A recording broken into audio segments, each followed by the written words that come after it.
clear some of this off for you, baby? Hmm? Can I get you something else? No, I'm good. Thank you, sweetheart. I don't believe I went over that. Bob, your audio is on. Say that again. Your audio is on. Your mic is open. Yeah, I'm trying to figure out how to turn the volume up.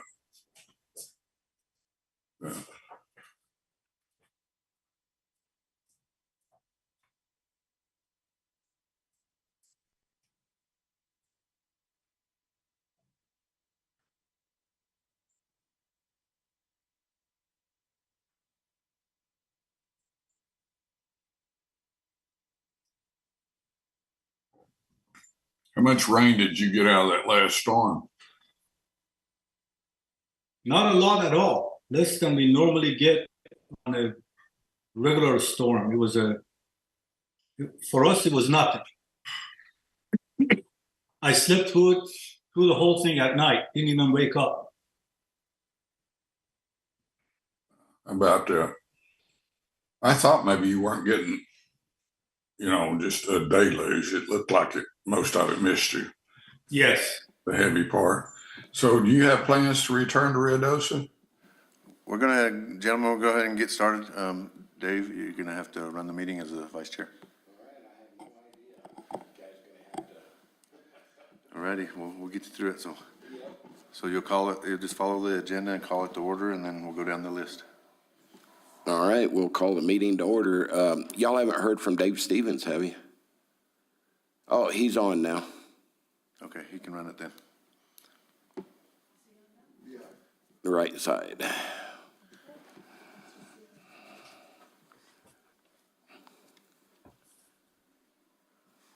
Chair Stevens? Okay.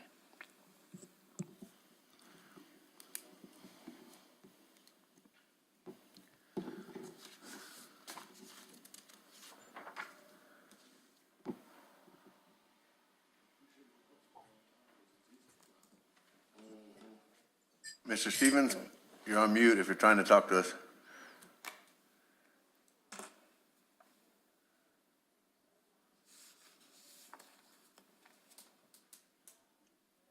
Can you hear me now? Yes, sir. Thank you. We're ready for you to get started, sir. Okay, has the meeting been called to order? We were just starting to when you joined, so go ahead and you can call it to order and go from there. Okay. My name is David Stevens. It is November 15th, 2022, 10 o'clock Mountain Time. We are convening a meeting of the Sierra Blanca Regional Airport Advisory Board on the same date. Ms. Trury, could we have a roll call, please? Chair Stevens? Here. Vice Chair Stepp? Board Member Randy Bailey? Here. Board Member Bob Goss? Here. I think that's it, right? And Rob Kermanji is here Bob too. Kermaji. Yeah. Bob Kermaji, okay.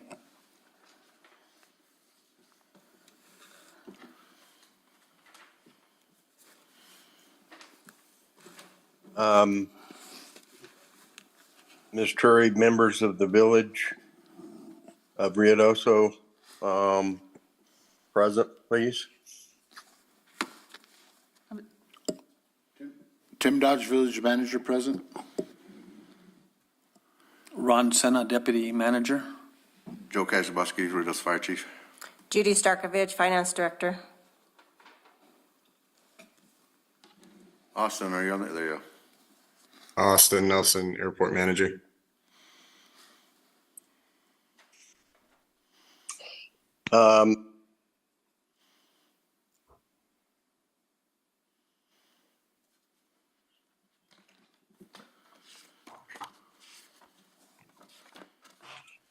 Stand by. Technical difficulties. I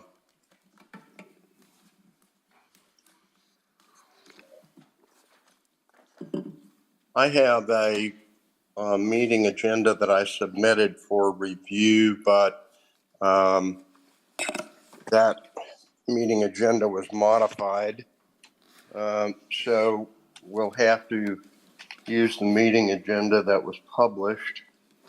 And if you all will bear with me while I pull up that agenda. I'm being technologically challenged currently. Chair Stevens, this is Jenny.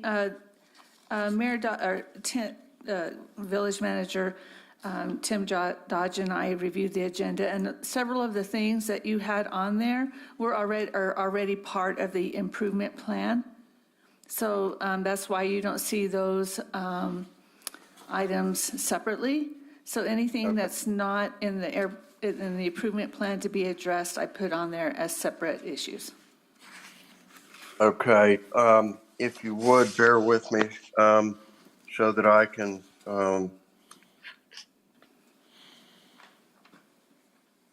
get the agenda in front of me. I apologize.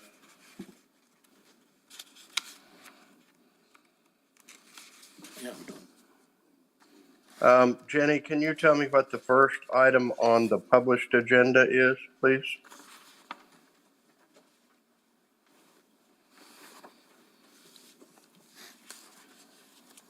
Hello? I'm sorry?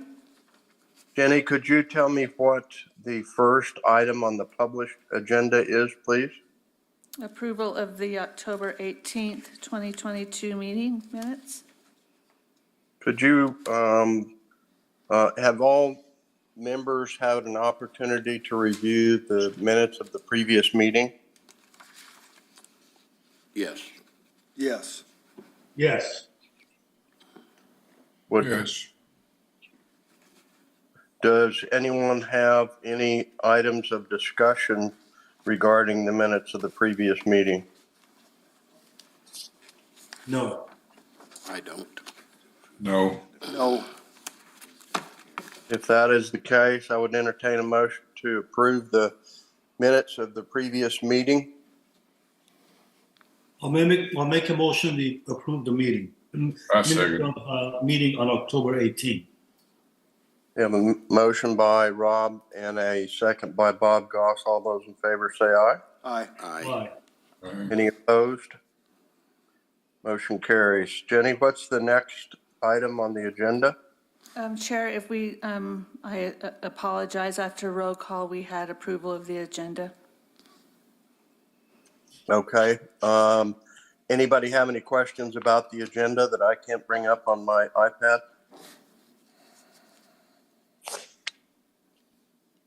No, I think we just need to go through them one by one. That will be the plan. Anyone opposed to any of the agenda items?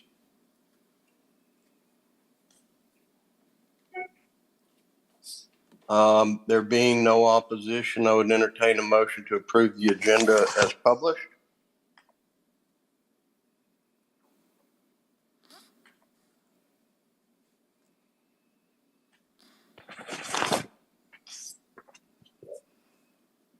Anyone care to make a motion to approve the agenda as published? I'll make the motion to approve it, Bob Goss. I'll second.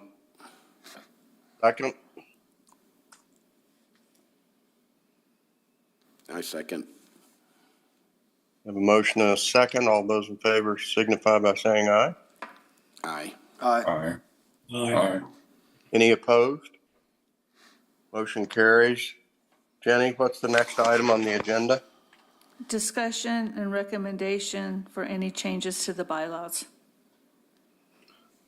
Okay, anybody have any suggested revisions to the bylaws?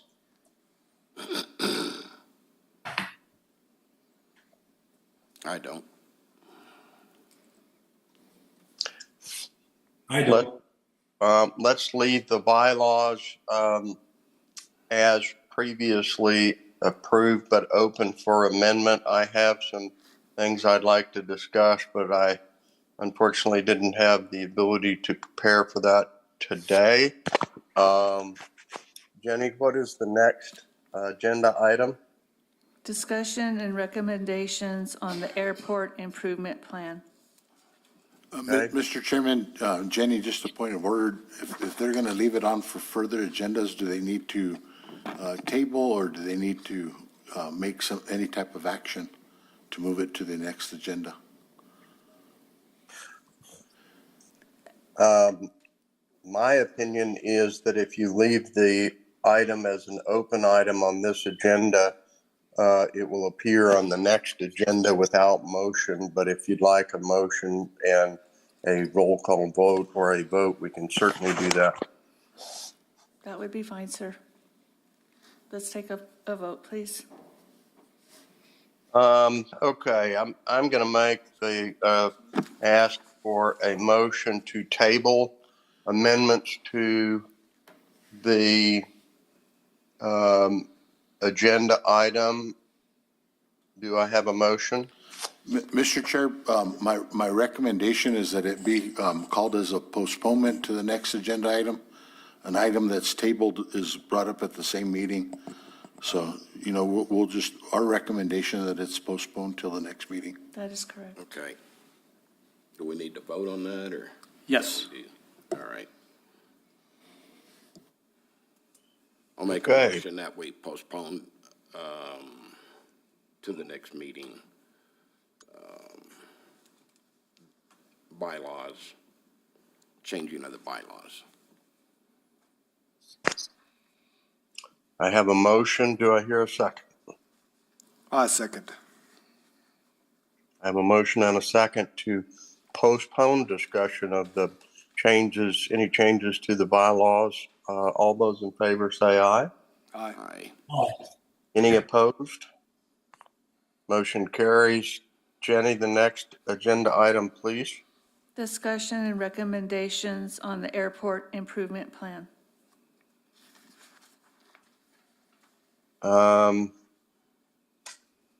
Anybody care to offer some input on the airport improvement plan as published? Austin, do you got that so you can discuss the changes? Yeah, we can go ahead and discuss those. Thank you, everybody, and good morning. Everybody should have one of these packets in front of you. We'll go ahead and start with the first item. You will notice that they are bullet pointed in red. These are the changes that we'll be going over. Currently, we are expecting to change the bylaws as we are talking about now. Planning for the second meeting is done and we're all here. One item that we're going to be looking at doing within the next week or so, we're going to have Zach Cook set up a board meeting or board training for you guys. I believe some of you will be able to attend via Zoom. You'll see that the ending date on this one is complete. However, we are going to keep that as ongoing for continuous development for this meeting. We'll go ahead and go on to the next item, which is the fuel farm relocation. To hold a brief discussion on this, we did receive the budgetary estimate back from D&H United. After everything was put together, the project total is $295,131.75, including tax. You guys please keep in mind, it is a budgetary estimate. It does not have any engineering drawings or formal scope of work, so that number will most likely go up. I'd like to discuss that item, Austin. In our previous meeting, my recollection of the impetus and motivation for entertaining the idea of moving the fuel farm was the fact that we have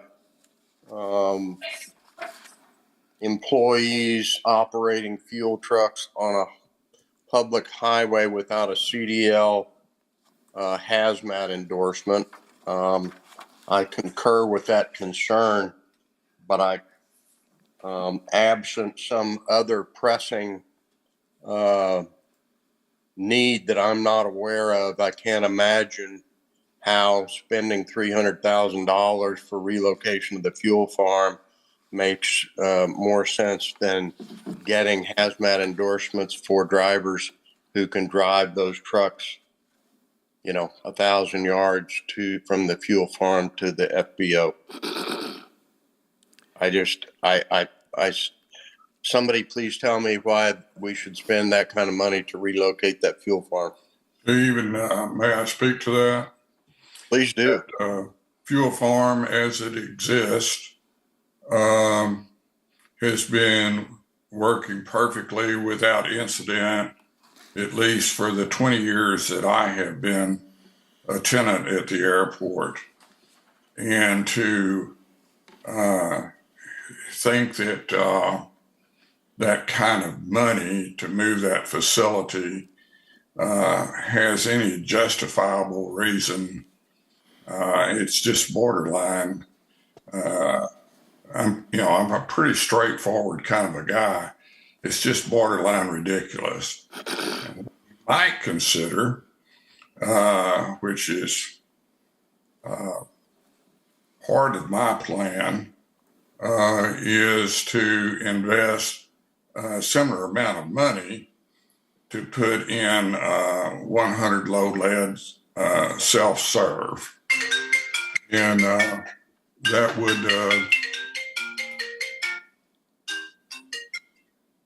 that also might free up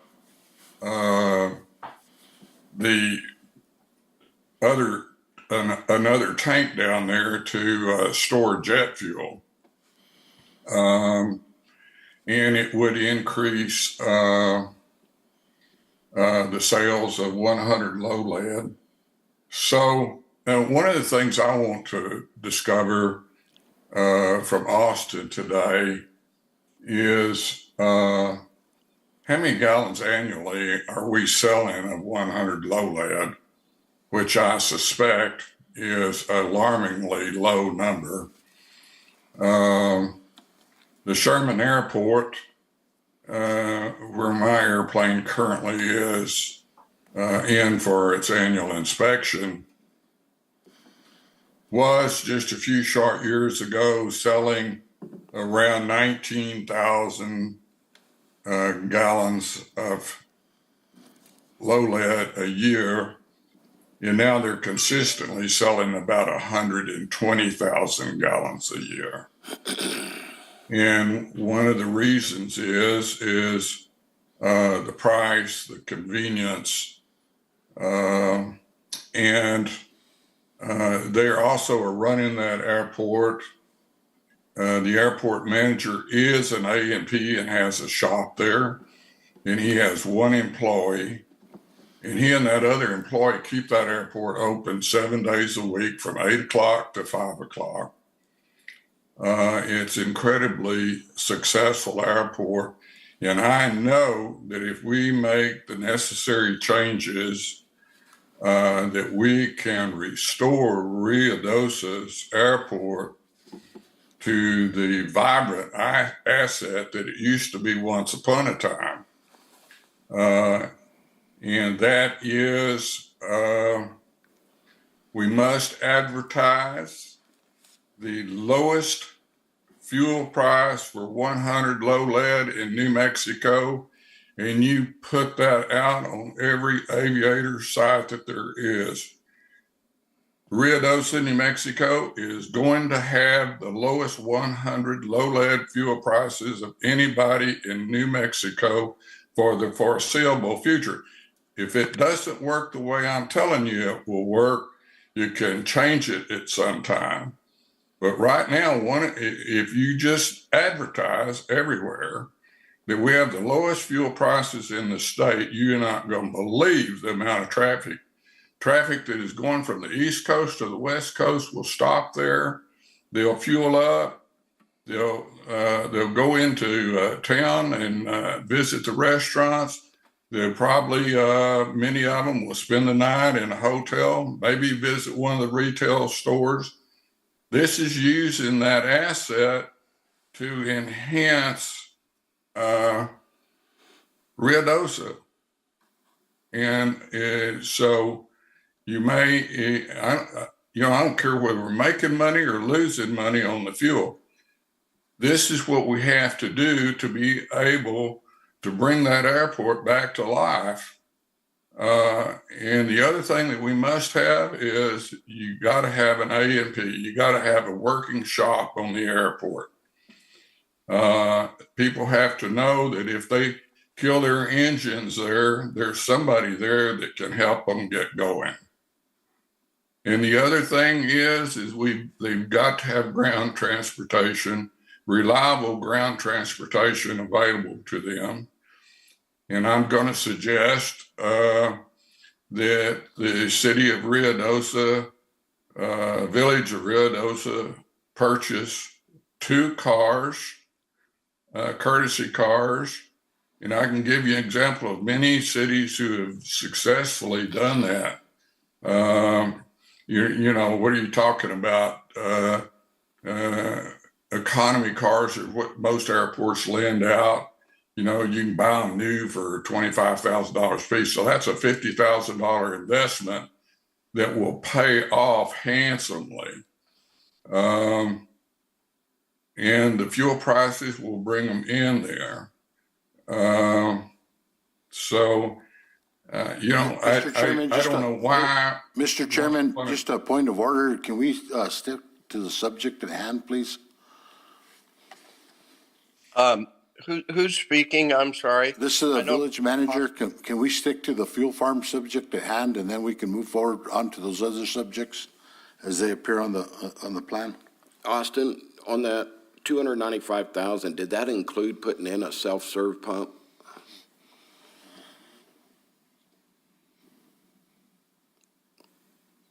Austin? Mr. Stepp, Yes.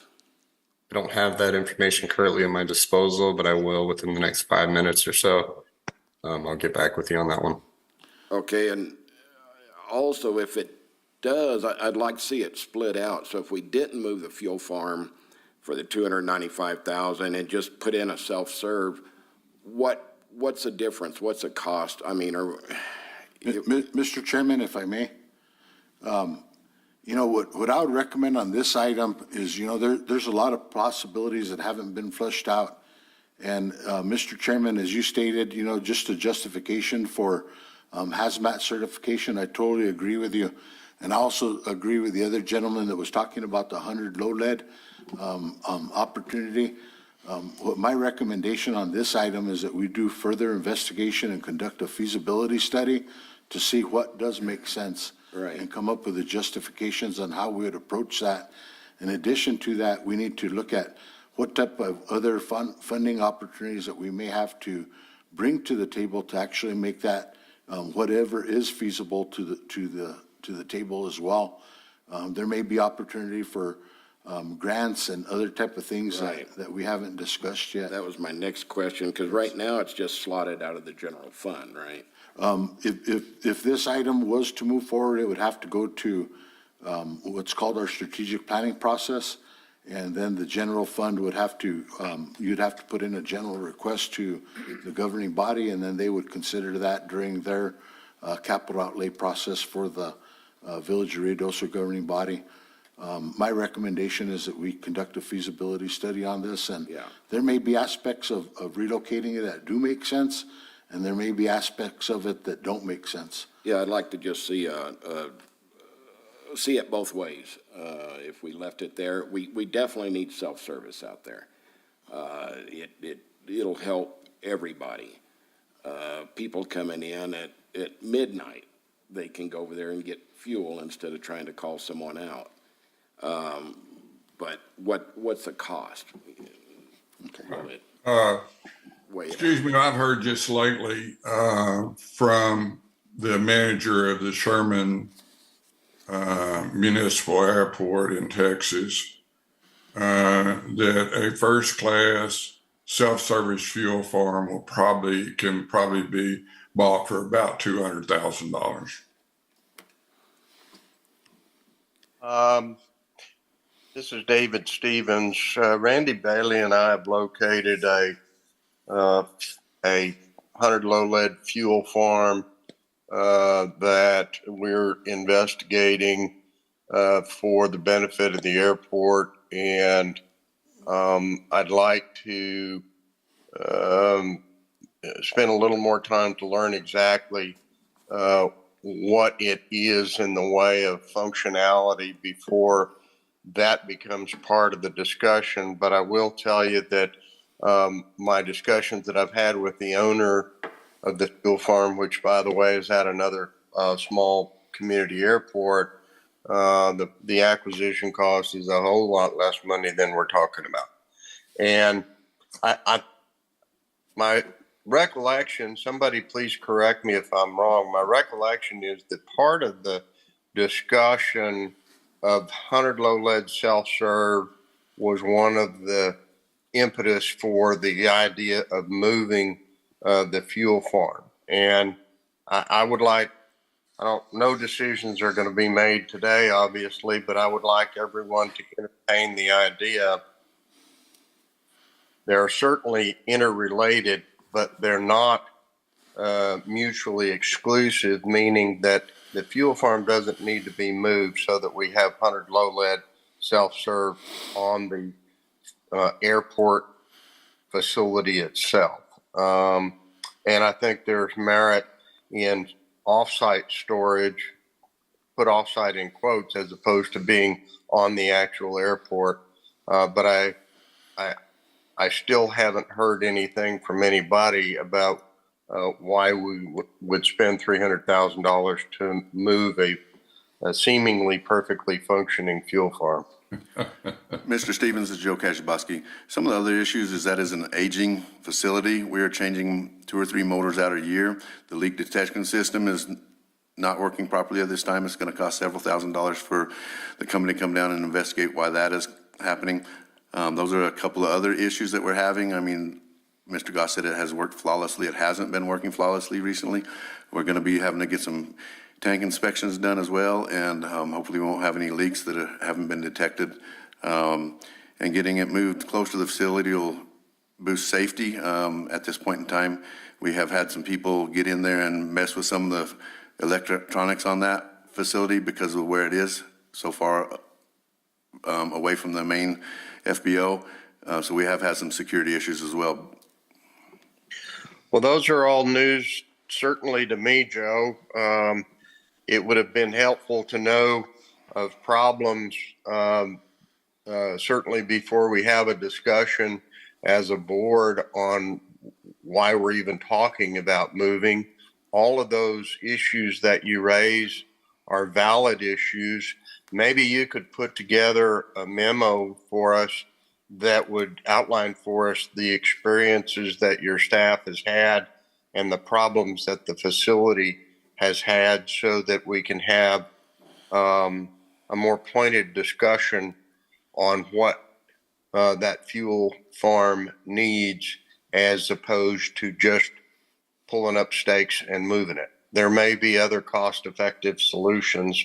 And my concern is I want to make sure that we're using public money wisely for the facility, the airport as a whole, and the fuel farm in particular. So in order for us, I think, to make any determination, we need to know what the issues are. And thanks, Joe, for bringing those up, because I, for one, was not aware of any of those issues. I'll get that taken care of, sir. Thank you. So,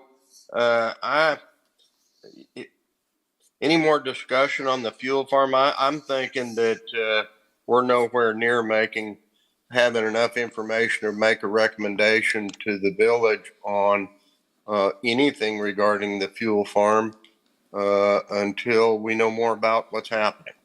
And if somebody else has information they want to chime in with, I'd love to hear it. I do. Okay, Bob? I'd like to make the proposal that we table any discussion or consideration whatsoever of moving the fuel farm. I do think that we need to seriously consider investing in self-service fuel, and you don't have to go down the road to get 100 low lead anymore. You can just have the 100 low lead delivered to the self-serve facility. This is all about bringing people and vibrancy and success back to an airport that is basically a failure. And anyway, my proposal, and I would like to have a second, is that we permanently table the idea of moving the fuel farm. It just doesn't make sense. Do I have a second? That would be a postponement, sir? It's not on the agenda. So you want to postpone till next meeting, correct? Right. It's not on the agenda. This is just Well, a discussion. Well, it's part of the improvement. My proposal is that it's permanently removed, is part of discussion about how we're going to bring this airport back to vibrancy Mr. and Dodge, wise use of public funds. Well, we can't do that because we've got problems with the facility and it's something that they're looking at. So we need to look at it and make some kind of a recommendation. I think we need to know more about the subject matter, Correct. folks. And therefore, I think it's wise that Joe get us a memo that he agreed to do that outlines the issues, because just because someone has a heart palpitation doesn't mean you do heart surgery. And I think that that's what we're talking about with the fuel farm. I, for one, would like to have an education about what's going on and what needs attention, so we can evaluate dealing with those issues individually, as opposed to killing the patient by moving the fuel farm.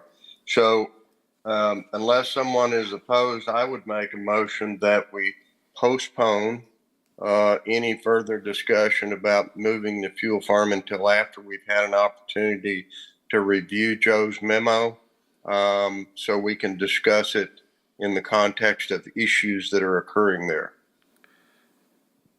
I think it's large enough that we could call a special meeting for it out at the airport and discuss all of it. I certainly don't disagree with that. I think boots on the ground is wise. A lot of us are boots on the ground multiple times a week. I certainly think that has merit. But I also think that, at least for me, I'd like to read a memo on current issues at the fuel farm before I do that, so I know what to look for. Agreed. and members of the board, if I may chime in, I'd like to follow up on what Manager Dodge said. The feasibility study is really where we're going to get primarily a majority of the information that we need to analyze what exactly we're going to be looking at doing with this. And I think that ideally, once we get there, then we'll be able to make any kind of motions or recommendations to do away with this discussion. But until we get that information, we'll need to conduct that feasibility study. I'd like to move that we postpone until next meeting, and hopefully we have more information. I'll second it. Should we? Mr. Chairman, just, on this again, and, we'll get used to this on how we do business, but this doesn't require any type of motion. It's one item. So we'll go through it. We'll take your comments into consideration and incorporate your wishes into the improvement plan as we move forward. We're learning. Yeah, and it takes a little bit of time, but, we're here to help guide and help you through this. So my understanding is that we're going to change this part of the improvement plan to conduct a further investigation and give a full report, detailed report as to the pros and cons and feasibility of the various options in relation to a fuel farm out I'd there. like to see all the deficiencies that the fuel farm Yes. has now. And like I say, see if that 295 included the self-service, and then we can make determinations. Sounds good. Who are we talking about using for a feasibility study?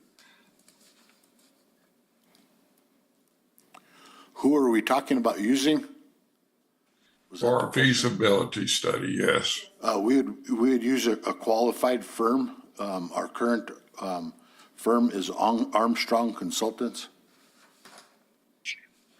Could I interject something there? I've been through lots of public feasibility studies, and I think we all need to, those of us who don't have a working knowledge of the issues at the fuel farm need to be educated before we start spending money on feasibility studies. Let's find out what's going on there and then make a determination if we need a feasibility study or not.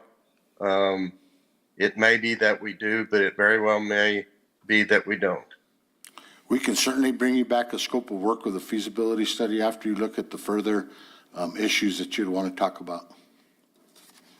I think that's wisdom before spending money. Okay, good. Have we agreed to to postpone this matter, this discussion? Mr. Chairman, that's not necessary. You know, you can give your input on these items, and you could take one motion on the whole improvement plan. And if there's items that the board chooses to remove, then you can also have that discussion as well. Well, there are several items in the airport financials that I'd like to get an education on. And I think the consensus part, as I understand it, is that we need more information before we move forward on the fuel farm itself. Assuming that is an accurate depiction or description of what we've just discussed, I have some other questions that I'd like to get an education on regarding the airport financials that relate to fuel, if we're ready for that discussion. Mr. Chairman, there's still other parts of the improvement plan, so Austin will go through those items, and then your next agenda item after the improvement plan is the financials, and our finance director is here to discuss those matters with you. Good. I look forward to that. Austin? Absolutely. Thank you. And real quick, Mr. Stepp, to answer your question, the 100 low lead self-serve is not included in that number. Okay, we don't have a number on installing it yet? No, we do not have a number on installing the 100 low lead self-serve portion. Okay. Okay, just go ahead and move on. The next item is RFP for scope of work to contract operations out. This is an item that we've been looking into. A lot of several other airports in the area do this, as well as Carlsbad and Farmington. This item is something that we've been looking into because ideally it could potentially help the village of Ruidoso. Currently, we have employees that are currently operating the airport. There's myself and then the 2 line techs who generally cover the majority of the work out there. Last week, I held meetings with our procurement team. We discussed the RFP that needs to go out. I submitted more IPRA requests to several cities around, including Farmington, Las Cruces, Carlsbad, to retrieve their agreements and information on looking on how we're going to develop ours, if this is something that we go through with. I did receive IPRA requests from Farmington and Carlsbad. I did receive their agreements, and what they have done essentially is they have leased out a good portion of the land and buildings on their airport, and they have hired companies like Signature, Atlantic Aviation, companies like that. They come in and they take over the fueling operation, the line tech operations, and they pay the city, or in our case, it would be the village of Ruidoso, to lease those places while they operate the majority of the services at SBRA. We are scheduled to have another meeting with the procurement team upon my return. So at this time, that's going to be all for this item. Do you guys have any questions on this or thoughts? Do you have any specific on the terms of the agreement, just highlights?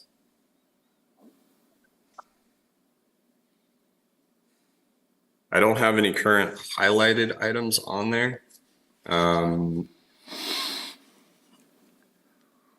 However, and correct me if I'm wrong, Manager Dodge, can this information that we have obtained be shared with our board members?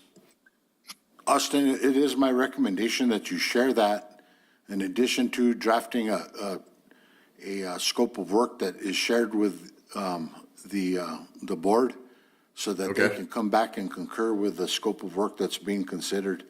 So, all the information from the various, entities that you received, that was the intent, is to, make sure that we're getting that to the board so that they can review it if they like. Okay. And then Thank you you, would Manager develop Dodge. that scope of work. I will get these. Go ahead. You would develop that recommended scope of work and then bring it back to the board to see if they concur with it.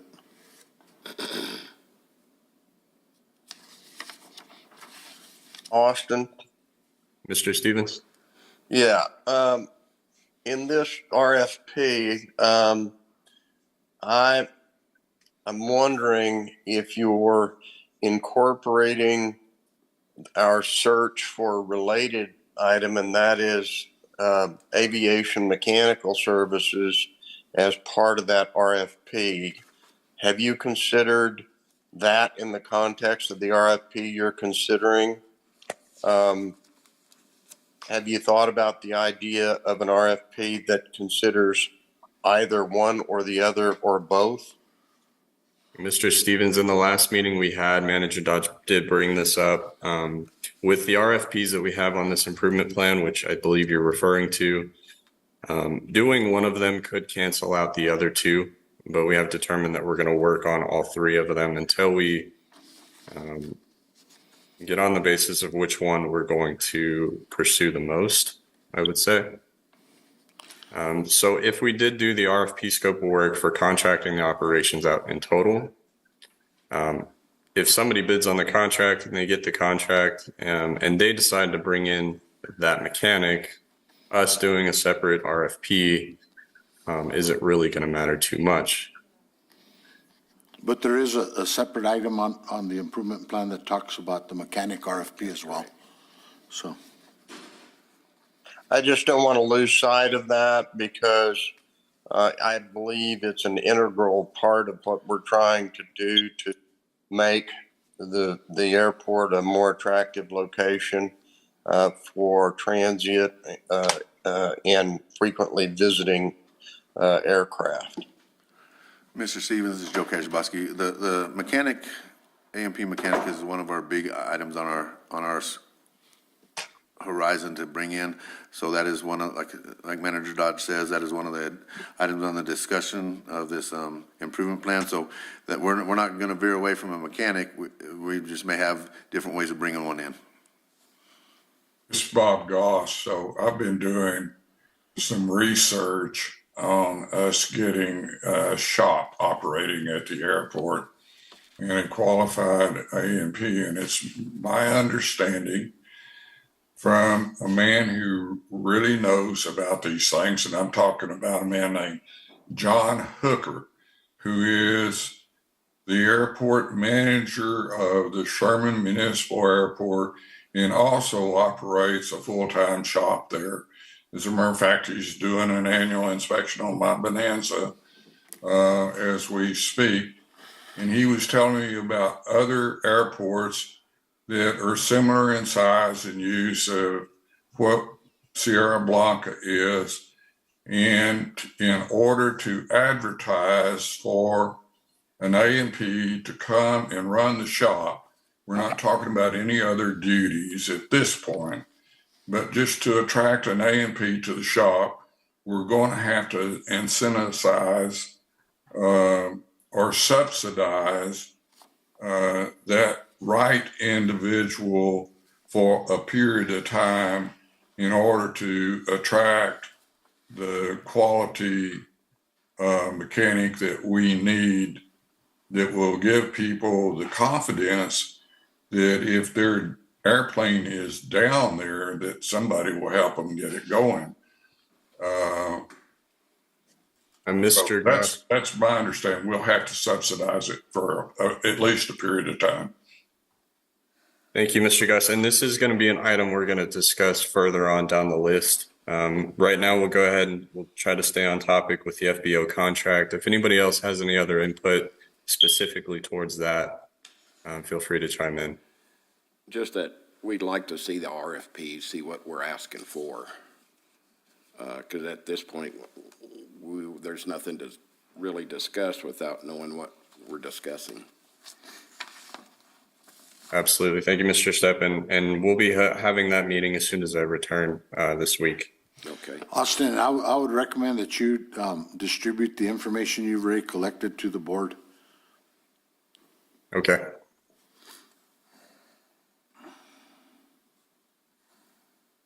All right, we will go ahead and move on to fuel pricing. This last week, I submitted a few more IPA requests, obtained some more information for fuel prices around the area and tie downs as well. These are going to be included in that. The first updated item, I have compiled ramp fees, tie down fees, overnight fees, and landing fees together and summarized the average data. From that, Carrizozo, Las Vegas, Artesia, Carlsbad, Deming, and Clovis do not have any fees associated with tie downs, overnight parking, landing, or on the ramp in general. Now, do keep in mind some of these airports are a little bit smaller than us, and some of them are ran a little bit different. The following cities, Farmington, Santa Fe, Alamogordo, and Taos, have an average daily tie-down cost of $6.87 and monthly an average tie-down cost of about $40. And with that being said, they are averaged out, so realistically, they're either going to be $5 for tie-down fees or $10 for the tie-down fees. With Farmington on the average monthly tie-down cost, it is saying $40. However, a majority of their ramp fees and other fees tied to the airport are posted and developed with Atlantic Aviation, who contracts out their operations. So the $40 you see for Farmington, that actually goes to the city based on the ramp that the city has out there specifically for customers aside from Atlantic Aviation.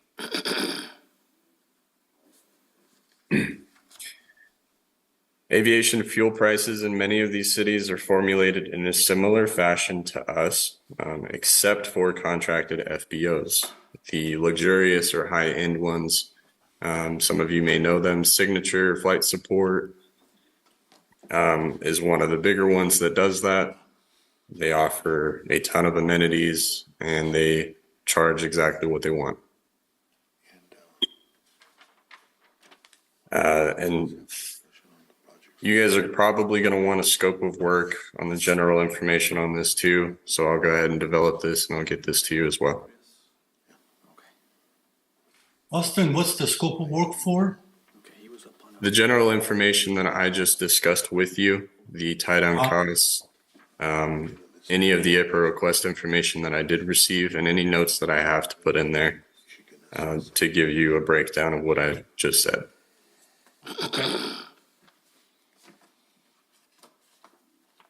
far as tie-down fees, I think it's, while we're trying to build business out there, it'd be a great thing to not have at this point. The village is going to make very little money on charging somebody $15.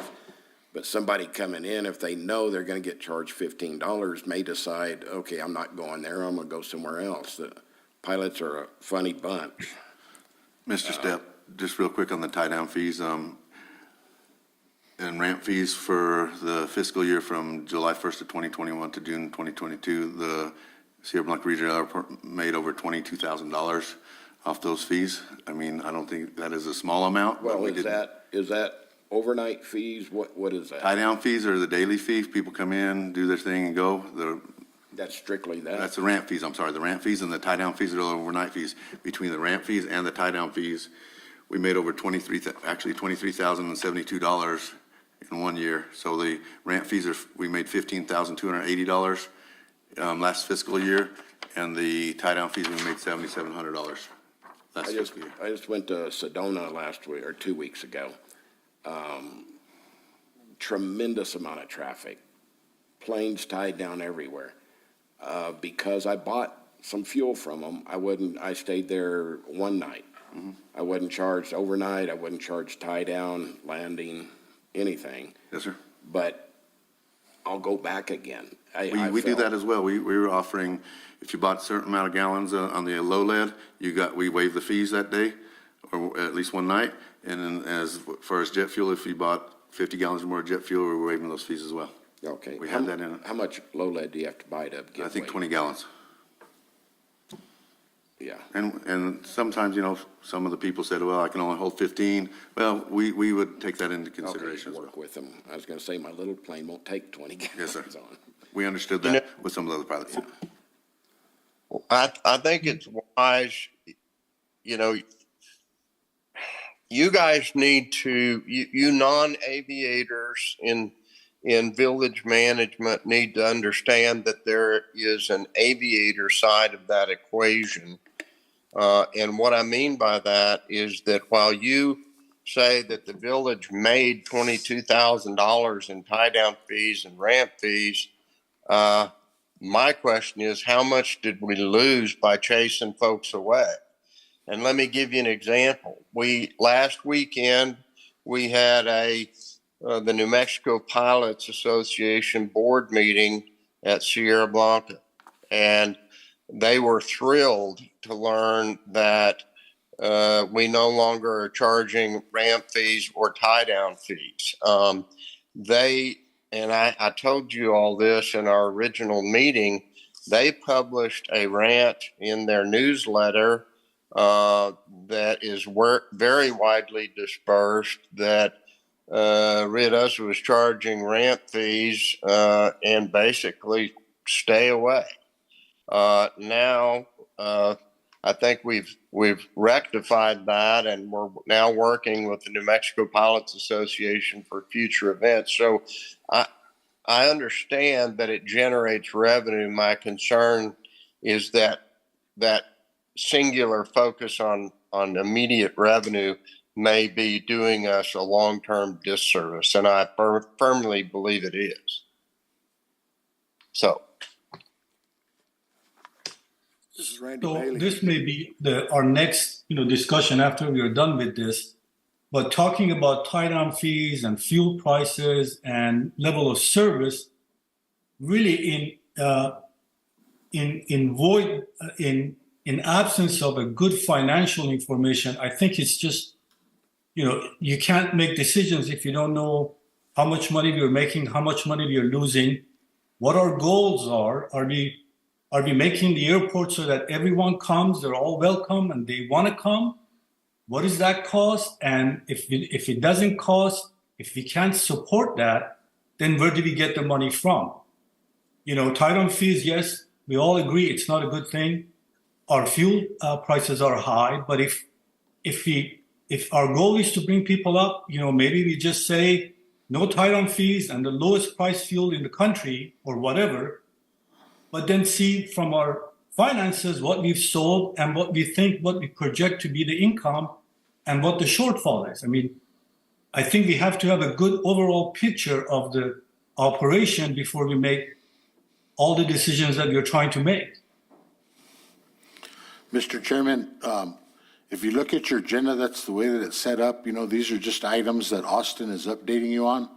And then later on the agenda, you have your finance director here that will paint that financial picture for you all.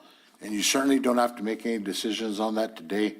But then as you move on with the agenda, the ramp fees is on here for your consideration to make a recommendation. And then, other items. So Further down it is? Yes. Oh, okay. So, if you would just entertain Austin going through this Yeah. If there's anything that you'd like to add to the improvement plan or whatnot, the next step is Judy, on the next agenda item, Judy's here to fully inform you on the finances. And then if it makes sense to remove or make recommendations, the next item is the ramp fees. Okay. Yeah, and that may help you just get a little bit more Yeah, yeah. fluid on the meeting. But, that's, the gentleman that was speaking is totally right. You need to be able to understand the whole picture. That's what Austin's trying to do, is paint that picture. Right. Provide you the financial information and then see what is manageable within that. Also, how about a 5-minute break real quick? Good, okay. Mr. Stepp is requesting a short break.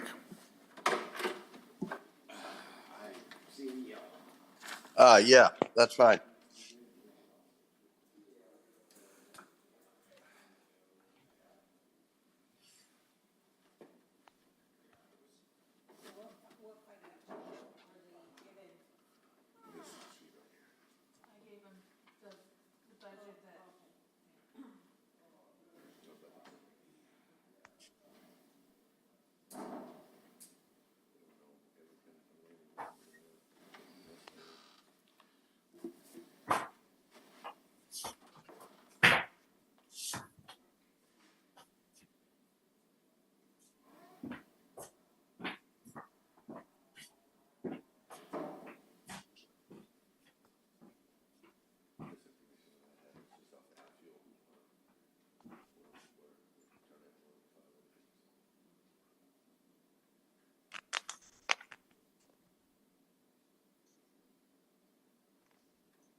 I'm glad I got a hold of you yesterday, Jenny.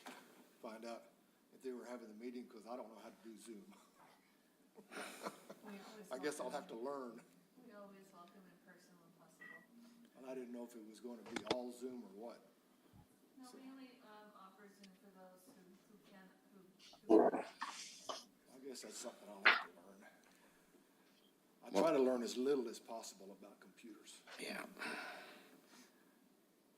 My wife's really good at it. I'm not. I wouldn't know how.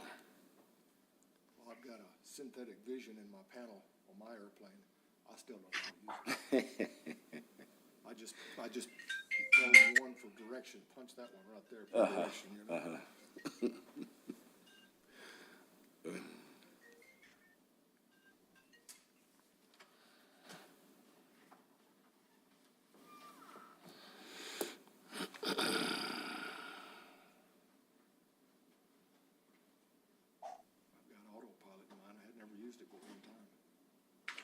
Autopilot.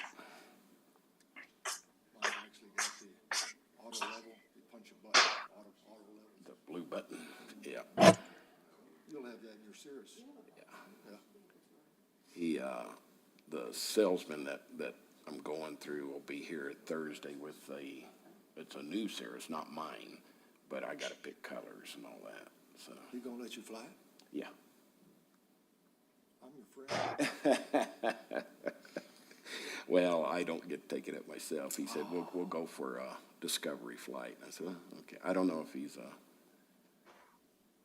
CFI or not. Well, I've flown them before, but it's been a while. Yeah. I'd like to fly a new one. Yeah, Is it a turbo? yeah. Yeah, see, the one I flew was normally aspirated, so. I'd like to fly a turbo, see what it's like at this altitude. Mm-hmm. See what climb you get, Yeah. which this time of year, it's gonna be cheating. Oh, it's going, well, even in the summertime, it'll be fine. Yeah. Oh, yeah, 310 horsepower turbo. Yeah.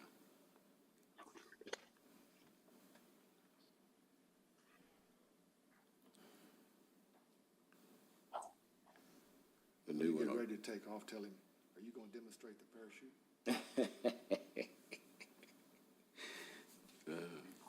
The new one will be here in May. We'll definitely go for flights then. All right. What color you gonna get? We're looking at that new, it's a mauve color. That's a brand new color they had for last year. They were supposed to come out with new colors for this year, so I don't know if they've not been published, but he's got them or what. But right now that, it's a purplish I color. like that, yeah. Joe, I think Tim had another meeting. We can probably get started. Okay. Let me just make sure.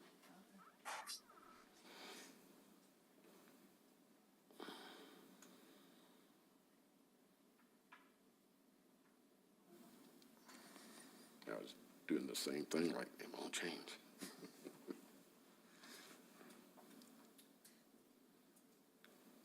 Is your 172 an RG? Yeah. Thought it was, yeah. Because I saw it taxiing the other day, and I said, they're going over to your hangar, and I thought, I wonder if you bought another airplane. Yeah, we did. I bought it out of New York and got a pretty good price on it. It's a nice plane. And I told him, I said, all right, I'll buy it if you fly it here. I said, okay. That's great, yeah.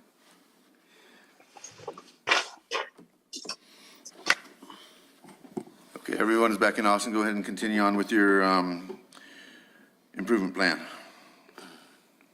Okay, we're going to be moving down to the item just below the next two. It's going to be evaluate the need for mechanic shop. So we are still developing the RFP scope of work to determine if we can attract somebody to come out and work as an A&P mechanic. Like I said, this RFP is still being developed.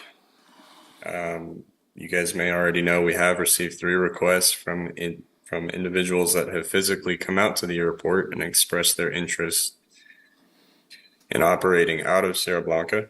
In the meetings that we've had with procurement, we will be having another meeting as soon as I return. Last week, we did get with Zach Cook, the village attorney, to identify an agreement that we can use for this RFP. And we do have that draft agreement, and we'll be discussing that in the meeting upon my return. And would you guys also like to have a copy of that agreement as well? It is a draft agreement. Please. Yes. Yeah. Yes. Okay.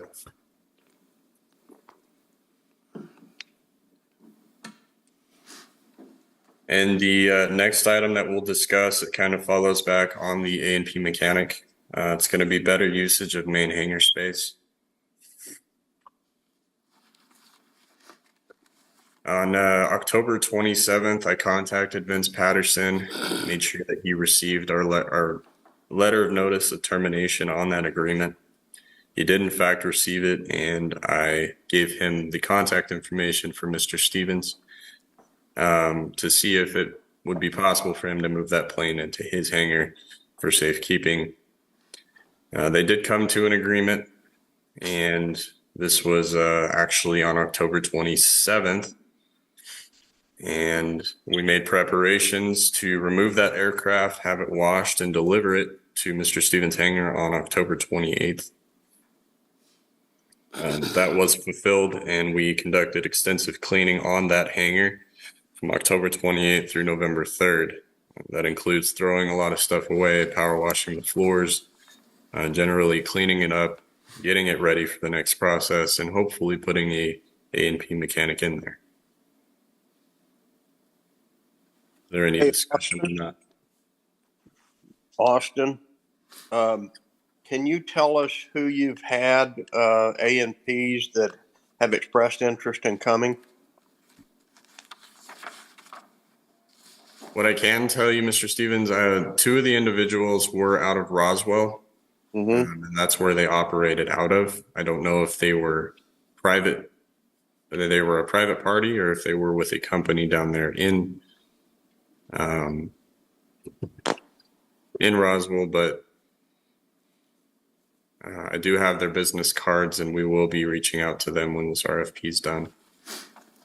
I'd sure be interested in knowing who they are. I kept a hangar in Roswell for 15 years, and I'm very familiar with the operation down there and the folks in the A&P community. Just FYI, I had David Espinosa, who owns Air One Avionics at Double Eagle, down to have a look at the hangar space and our facility with the eye towards expanding his operation. And I also spoke with Fernie, and that's his nickname, that has an A&P facility at Moriarty and does quite a nice business. I again would find it interesting to learn who you're talking to, because I think it would be educational for everybody. Absolutely. I can get you that information. Do you want to touch topic on the individual that came and looked at the hangar? Yeah, I'm just interested, and I think the board ought to know who's looking, because if we have information about who, good, bad, or indifferent, we need to share that with each other. Absolutely. Just on that, there are procurement procedures, so once we put out an RFP, whoever responds, then there's a process of evaluating whether they're qualified or not. So, I would recommend that we go through our RFP process before we, give any type of information as to what type of people are applying for the position. Well, I'll just respectfully disagree with you there. I understand the RFP process and the requirement for an RFP, but I also understand the wisdom of knowing who we're talking to, what their track record is, and that will be vetted during the RFP process, sir. All right. You can give advice. That doesn't mean they take it. It's Bob Goss. So, again, John Hooker, the manager of the Sherman Airport, tells me that in this process, what you need to do is to advertise this opportunity through media like Trade a Plane, the Controller, other possible media, and maybe attract a larger number of people who might be interested in running a shop there. Mr. Goss, once we go out, sorry to interrupt you, but once we go out for the RFPs, we will advertise accordingly to where we will get the right interest in there. We will go to different avenues, whether it's including some of the items that you're discussing as well. We don't just put it out locally or in the state. We'll put it out as wide range nationwide as we can through various avenues.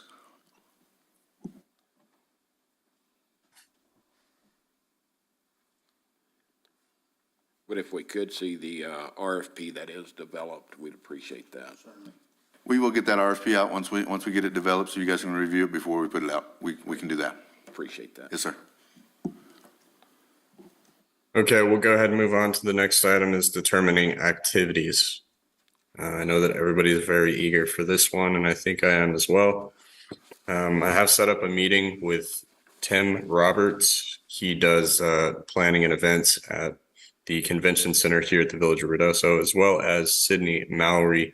They're going to be helping me facilitate some of the ideas that we are going to develop, as well as coordinate here in the near future. We'll have this meeting sometime next week.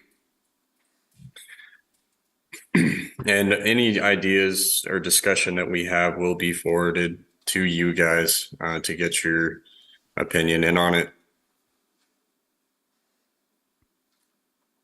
With that being said, we'll move on to rental cars, which is the next item.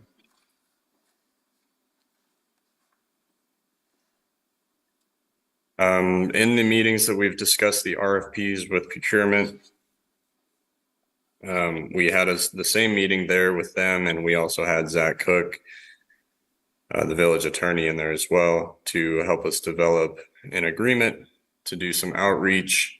So I did submit 3 RFPs, I'm sorry, not RFPs, IPRA requests to obtain agreements from other airports to see what they have. And I did receive those agreements back. And in particular, we're going to be looking at the Farmington and the Albuquerque Sunport. Those ones both ideally use Hertz rental car, which is going to be our closest vendor. And they have also shown expression to want to entertain having more rental cars at Sierra Blanca. Are there any questions on that? Austin, this is Rob Piermont. I don't have a question on this, but I just wanted to quickly give you a couple of suggestions regarding the events. I'm not sure if you're familiar with AirVenture, Sport Aviation, Kit Plane, AOPA. All of those places online, they have calendar of events. And by looking at them, you could probably get an idea of what kinds of events they host. And you can even reach out to them if you want on what the logistics are, so that we don't, the gentleman that you're talking to, he's in convention and his focus is I assume it's not aviation. So that's something to look into and get some ideas.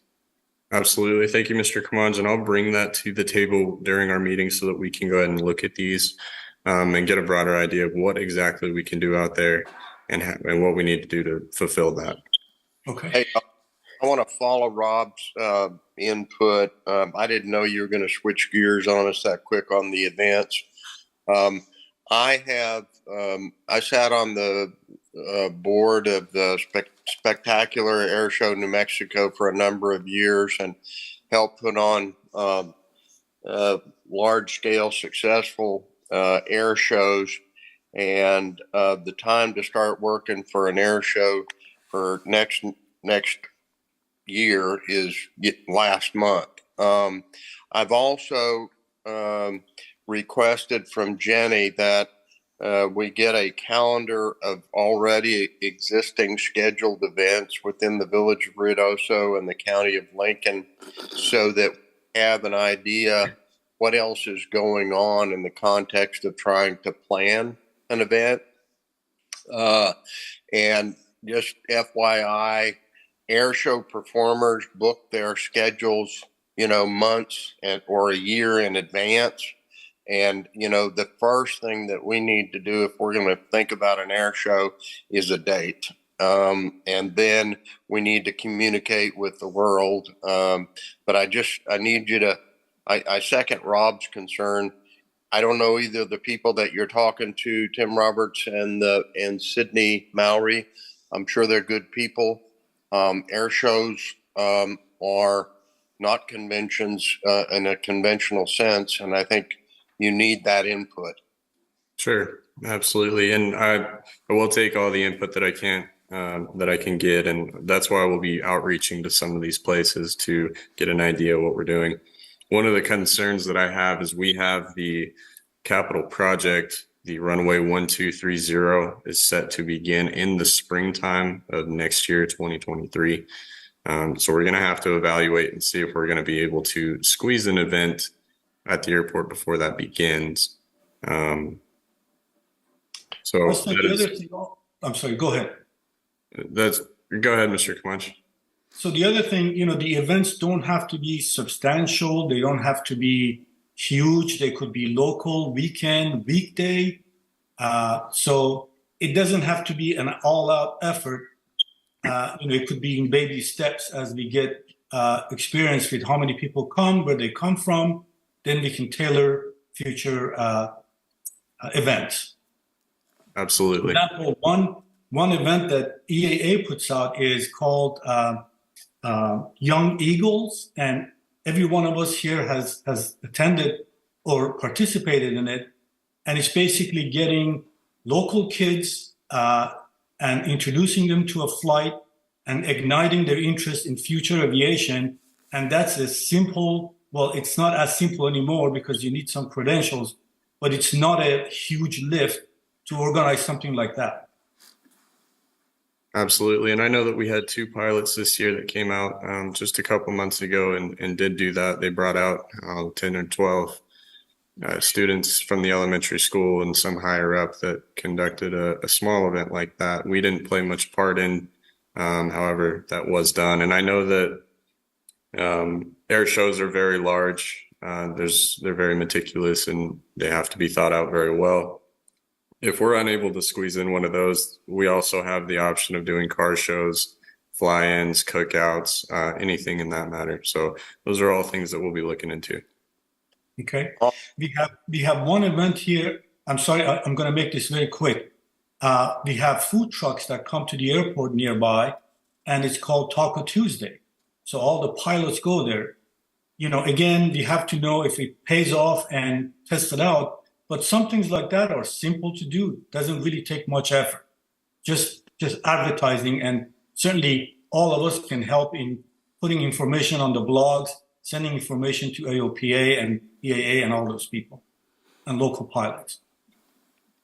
Hey, Austin. Austin, this is Randy Bailey. Do you have a timeline of when the runway is going to start and finish? I'm going to have to contact Armstrong and Mesa Verde. They're the ones that got the awarded bid. I don't know what the exact start date is. Okay. Mr. Bailey, Yes. the one thing that they got to look at is the temperatures. So the temperature of the ground has to be up high enough so the pavement will adhere. So it's probably going to be April-ish before they can start that, just because of the ground temperature. Okay. Is what I know. That's one of the discussions they looked at. So. All righty. So Austin, because the village manager mentioned temperature, I assume, because it hasn't been stated, but is 1230 slated for a resurfacing of some sort? The project that's going to be happening is a resurface. Okay. My guess is that that's the perfect time of year in New Mexico to resurface as soon as it gets warm enough, because the wind will be blowing hard to help it cure. That's the wrong time to have an event. But I do want to agree with Rob that I think would be well advised to crawl, walk, run on events out there.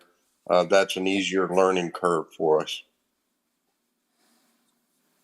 Absolutely. Thank you, Mr. Stevens. And I think that depending on the progress made by Mesa Verde, there should be some time towards the end of next year that we'll have a window to maneuver around them more efficiently and hold that event if need be.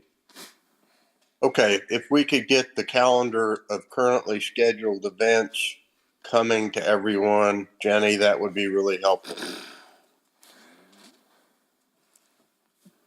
Chair, yes, I did reach out to the appropriate departments for that list, but I apologize, I have not received it yet, but I will get that to you. Thanks, Jenny. So I'd like to make an unrelated request, and I apologize for it. We're on the subject. If we can have a copy when we communicate, it would be nice to have everyone included. I know sometimes it becomes a spam, but sometimes we miss the side conversation. That would be great if you can do that. Okay.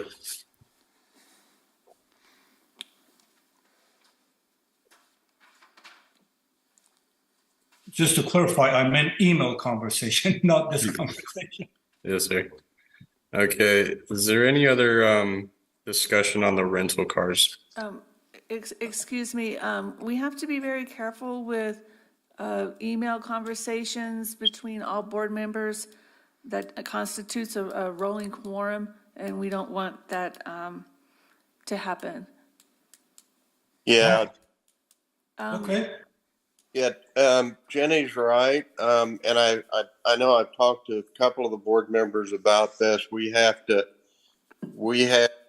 comply with the Open Meetings Act and give notice of meetings and provide the public an opportunity to participate and attend anytime we have a quorum of our board. So just be mindful. I was under the impression that you can discuss anything you want as long as you don't make decisions and make declarations. You know, you should be able to discuss, hey, this is a good idea, that's not a good idea, let's present it. I think My point is that discussion, go ahead. My point is that discussion needs to take place amongst everybody, so everybody knows. But we won't make any decisions or declarations. Then it doesn't become a quorum issue, I don't believe. I may be wrong. Just, that's actually the purpose of these meetings, is for discussion.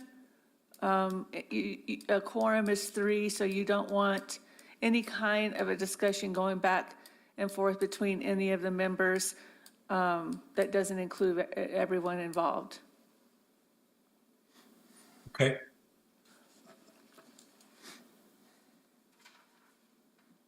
Austin, you were talking about rental car comments. Yes, sir.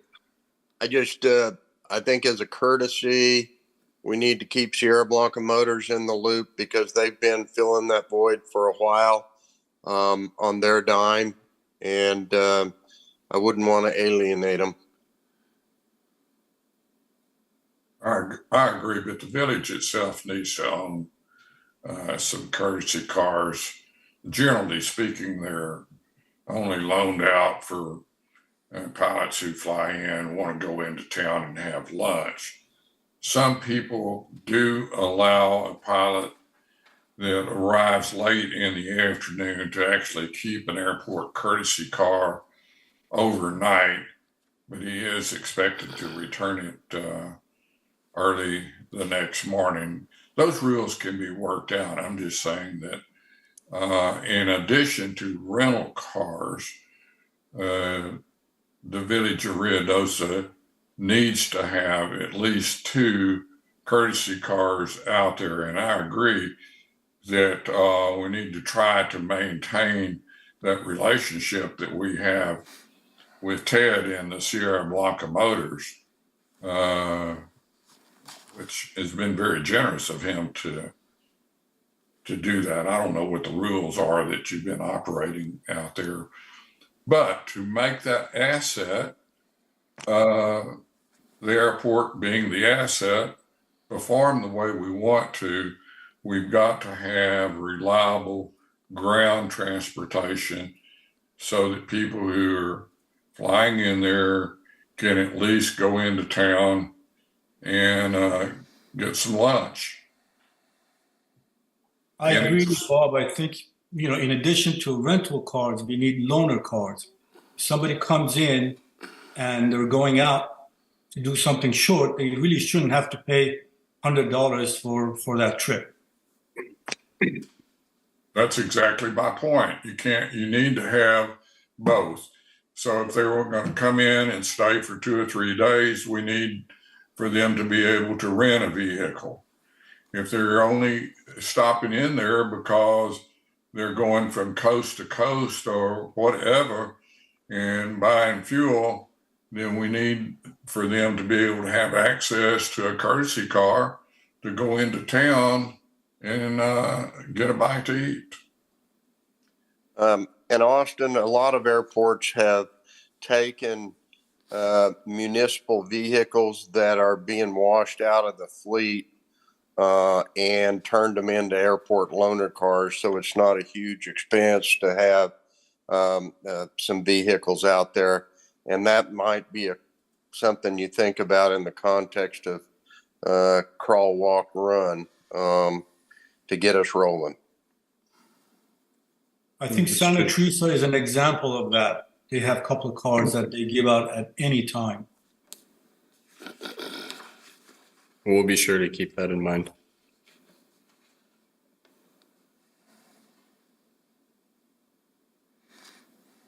Okay, the next item update that we have right now is going to be under terminal beautification. We have met with Judy to discuss an initial budget to purchase some TVs, a fire stick, to be able to provide a kiosk and information center there in the terminal. Randy Bailey, Mr. Stevens, I know that you guys have visited there during the New Mexico Pilots Association meeting. I don't know if you guys did see some of the details that were changed. If you guys have any input on that part, let me know. If you foresee any changes that you like to see or you think that it would make better, please let us know. Let me go ahead and run through this real quick and then we'll discuss that. We did have LeMay Electric come out and install the 3 receptacles that were designated in the designated areas for the entertainment TVs and kiosk. We did contact Joe Lara. He's a Forest Service prevention tech to discuss obtaining some signage and a Smokey the Bear statue to place in the front of the terminal. This will give the public some more information similar to how it does in town near any of the fire stations. And I know that right now Joe is willing to donate the Smokey the Bear sign at the airport, and I believe Joe is looking into the fire danger sign. Austin, this is Joe.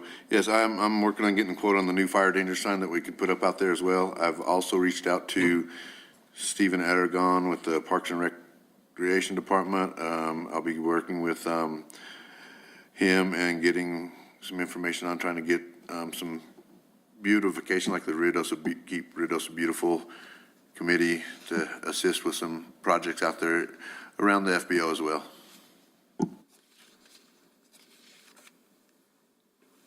Awesome. So with that being said, if there's any discussion or input on this, feel free. Austin, I'm not in that loop, but we had difficulty, as you know, at the New Mexico Pilots meeting hearing, and we had no visual. We had, cryptic audio, but if you're beautifying and technologically developing the airport, it would be good if we had the ability to do a Zoom meeting with Zoom capable television there. That's also an attraction that we can offer to folks to come to use our facility and use our community if we have the ability to offer that service.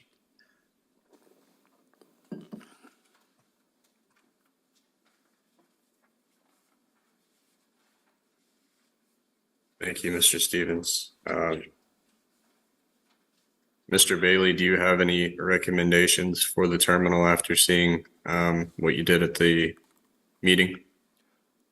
I think what y'all have done looks real nice, and I was just wondering if there's other people in the aviation community that has anything that aviation related that they would like to donate.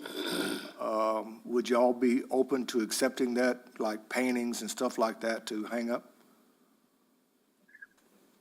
Mr. Bailey, I believe we would be open to that if we were able to review that item before receiving it. Sure. We do have plans on renovating some of the terminal that includes painting. So we are looking at colors at the moment. So we would like to be able to coordinate everything so that it makes everything look as whole as it can be. I might suggest on Randy's comment that we talk about a loan program because I think we might attract some nice aviation-related either artifacts or artwork on a loan basis as opposed to a grant basis.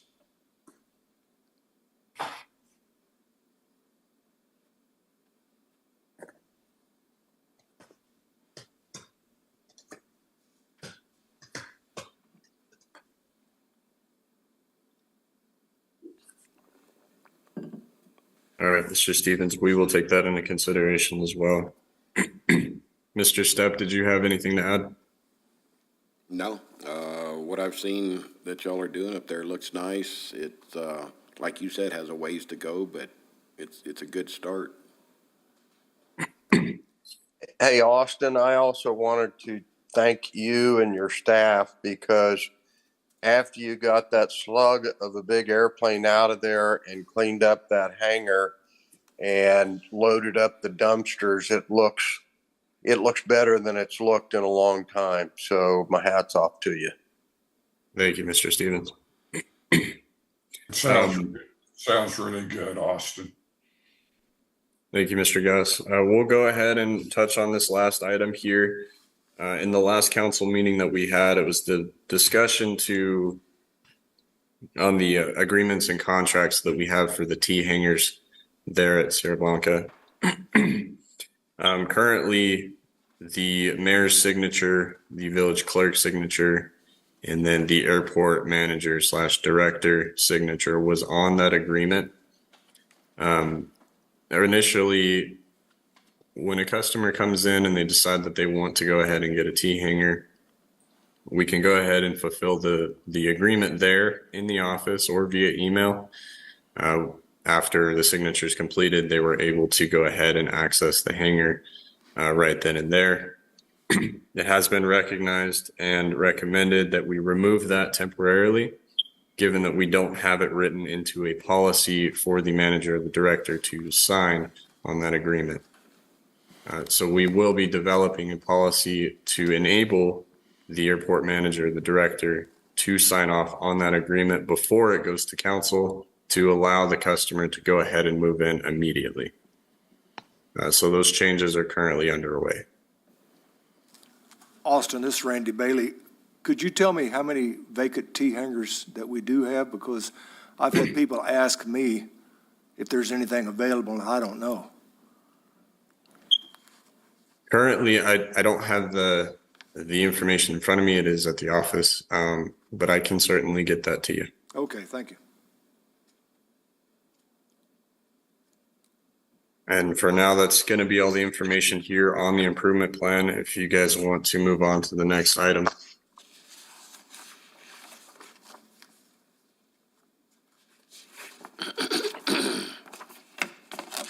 So, Austin,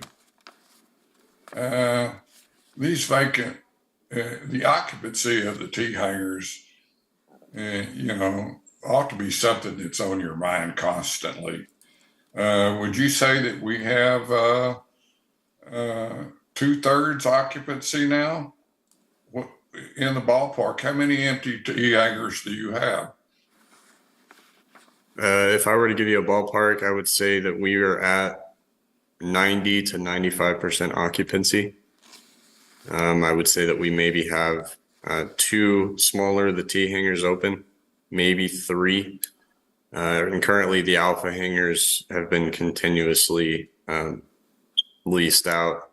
They very rarely come up open and available. Okay. What is the hangar rent for the T hangars?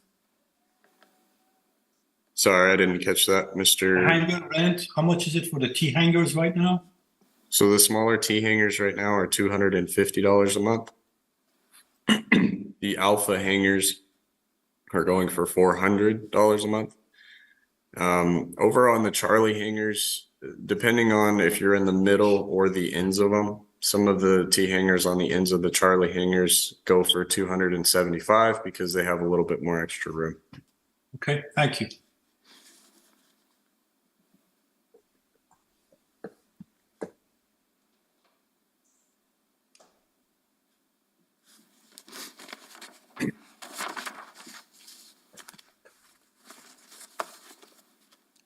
Mr. Stevens, with that concludes the discussion on the airport improvement plan, so you can move on with any recommendations on that and then move to the next agenda item.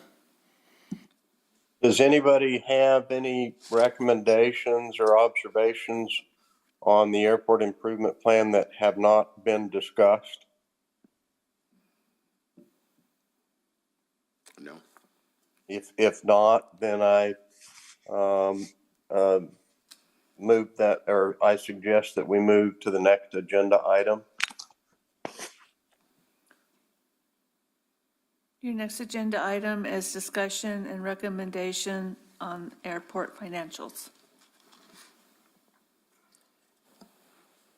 Good morning, committee. Included in your packet was just our monthly budget report that the village generates. We do have an accounting system that is real-time, so although the budget report says through November 30th, I want you to look at the lower left-hand corner, and that was actually printed as of 11/10. November is just the current month we're working in. In this budget report, it does show you what our original budget, which is a budget that council approved back in May.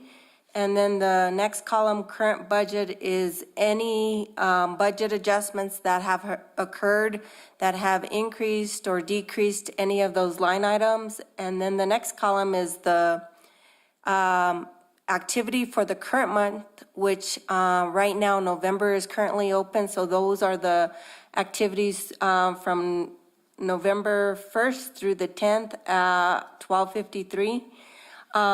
Fiscal activity is year-to-date from July to that corresponding date.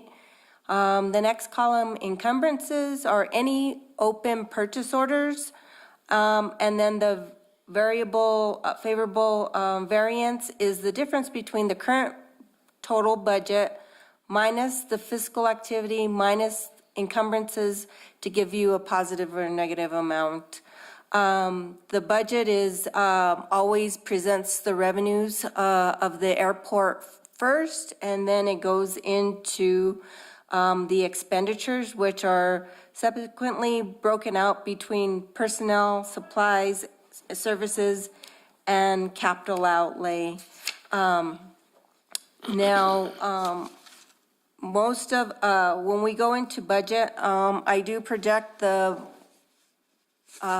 staffing levels at full capacity, even though some of the positions may be vacant during the year, but that number for personnel represents a full staff. On the supplies and services, those are the budget amounts that the actual staff comes up looking at past history and looking at their upcoming plans for the fiscal year. And then they set those budgets. Anything with capital outlay, the staff does have to present to our governing body through budget hearings, estimated capital expenditures for the year, and then council adopts whatever outlay items are approved. If we go back to the revenue section, those are all the revenue centers for the airport. You will see some federal and state grants.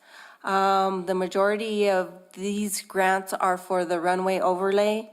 Most of our grants are usually 95% federal, 2.5 state, and 2.5 village, but sometimes they could range 90 and 10 between the agencies. I know this past year we got some of our grants which were actually zero VOR match. When we do have a match on a federal grant, we usually use our beginning cash balance to provide for that grant.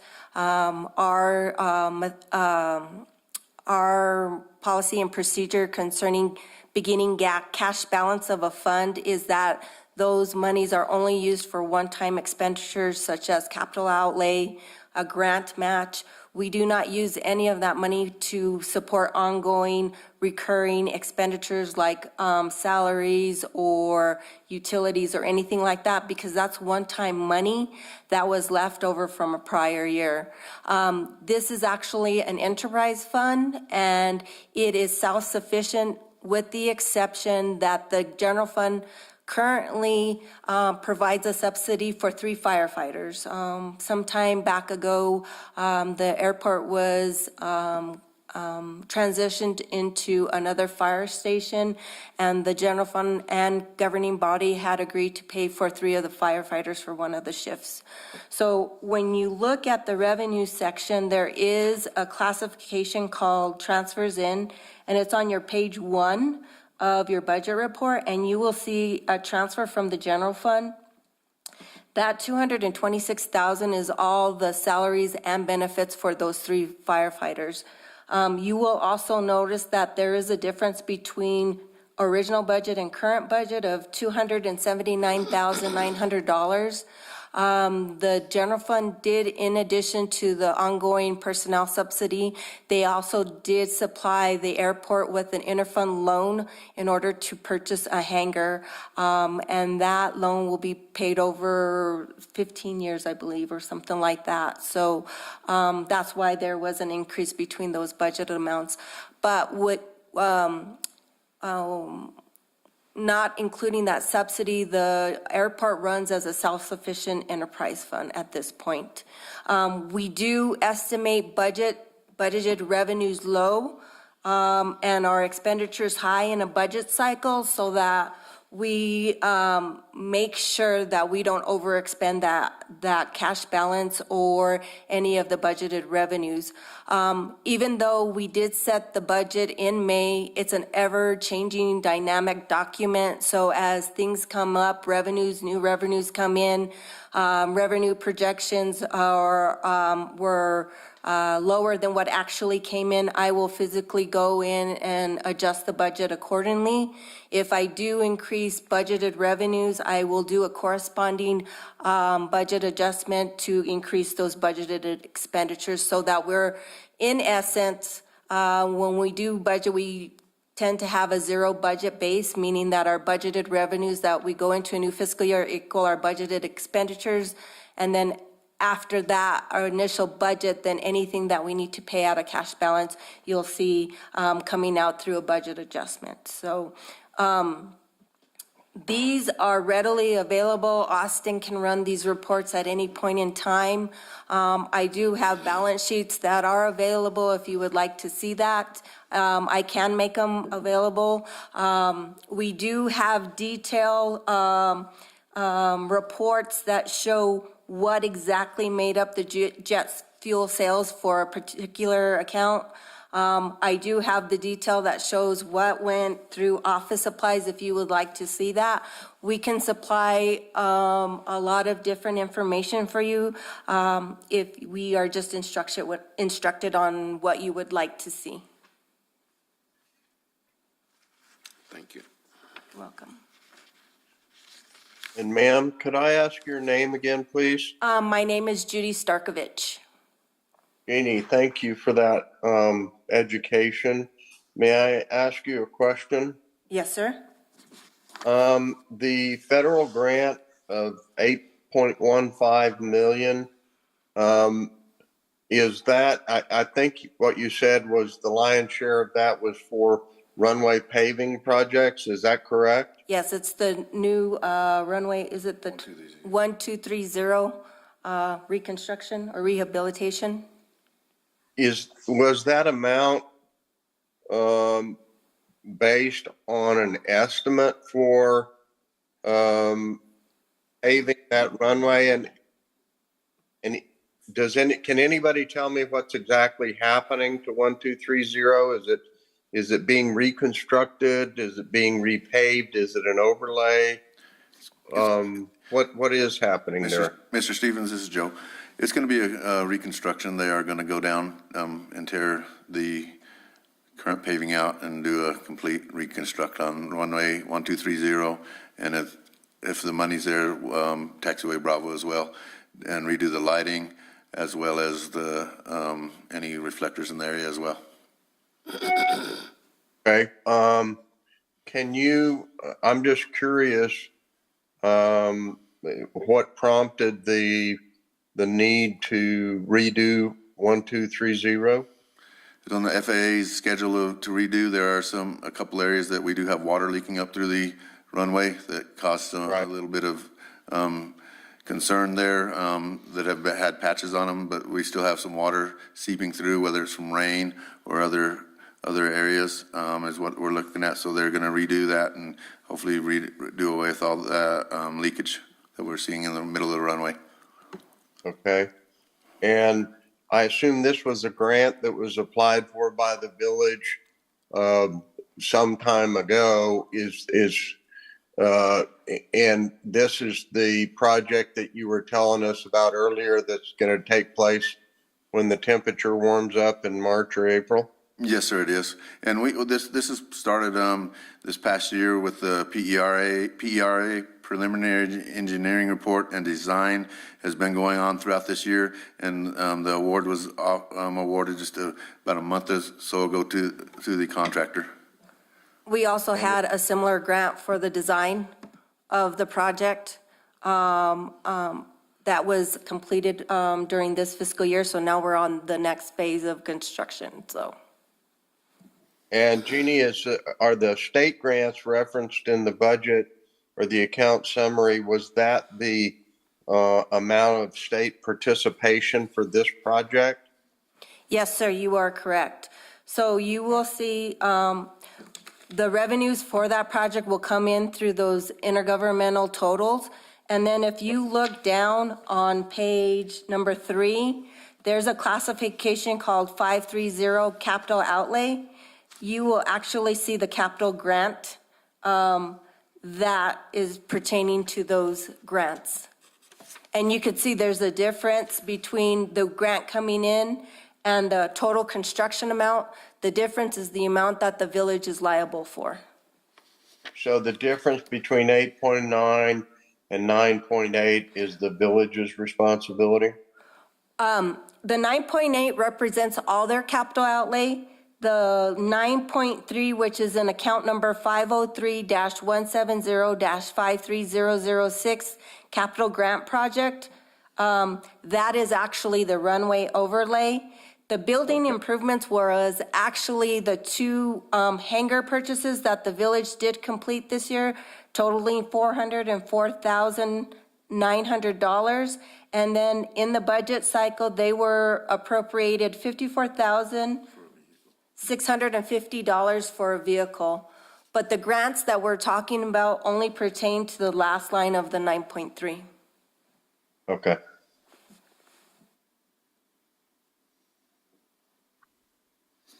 And do I understand it correctly that the sellers of these hangars have financed them to the village? Or is that? No, the village has purchased the hangars outright. Okay, all right. The only, when we were talking about a loan, the general fund did have to lend the airport $279,900 in order to buy the second hangar.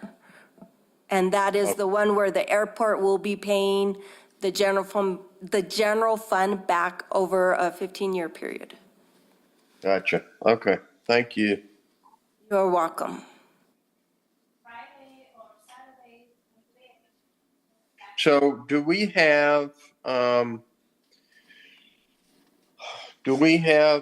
some sort of group that is looking at long-term planning for federal and state grants for airport improvements like what was done here? I understand that there was a planning grant and then there was now the execution grant.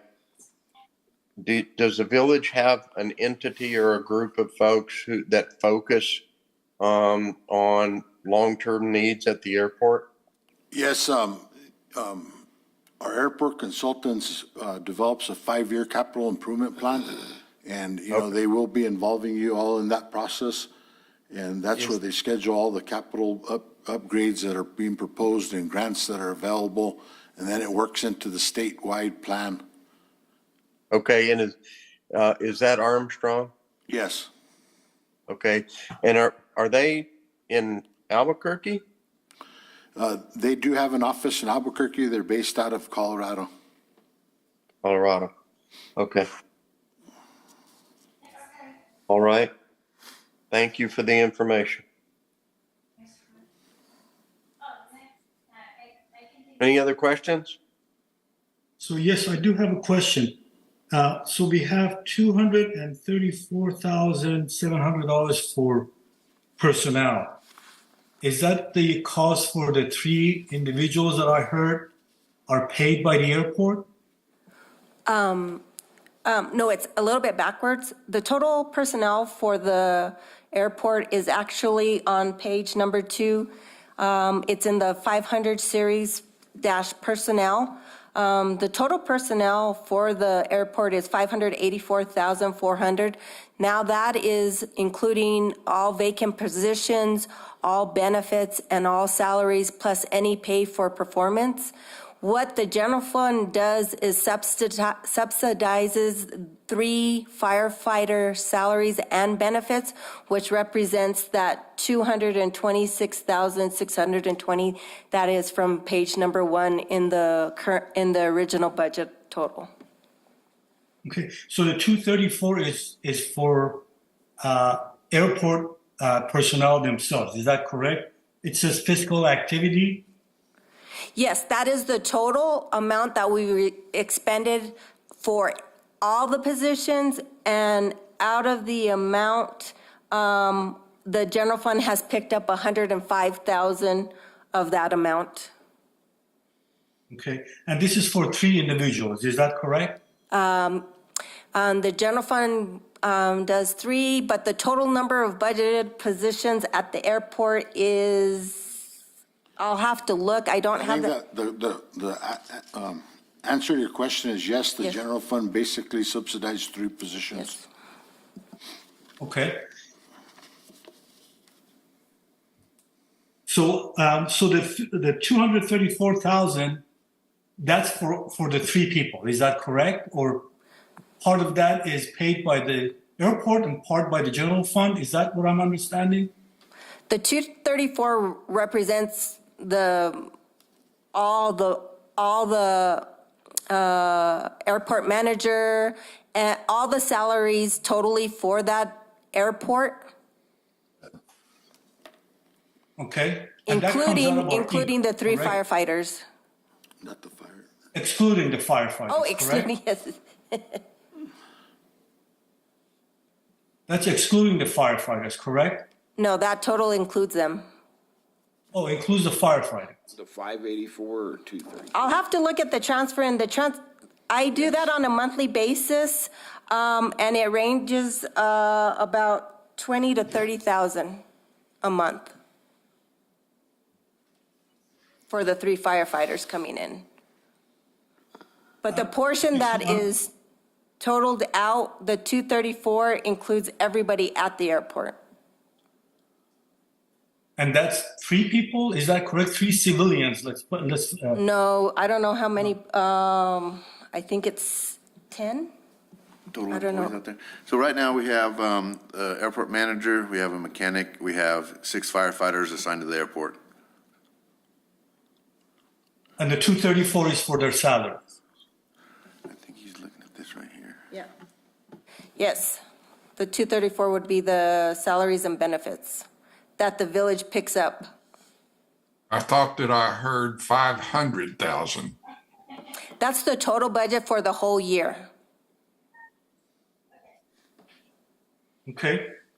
The 234, Seems really, really high for our airport, but that's just, without knowing everything else, it just seems very high. My next question is, there are jet fuel sales, it's called supplies, but that means purchase price under 520. We have jet fuel and 100 octane, Yes, those would be the purchases. the purchases. And the encumbrances, what are those? Those Under are that? any open purchase orders. Oh, okay. And the income for the fuel is where?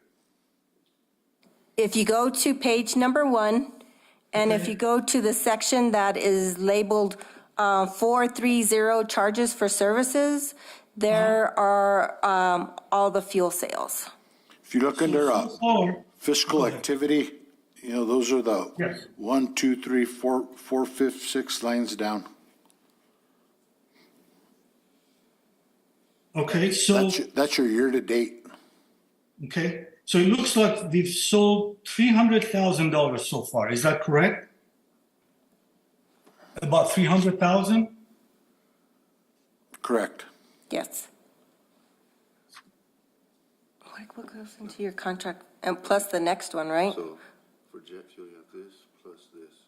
So the jet fuel is distributed between 2 account numbers, account number ending in 43401 and account number 43403.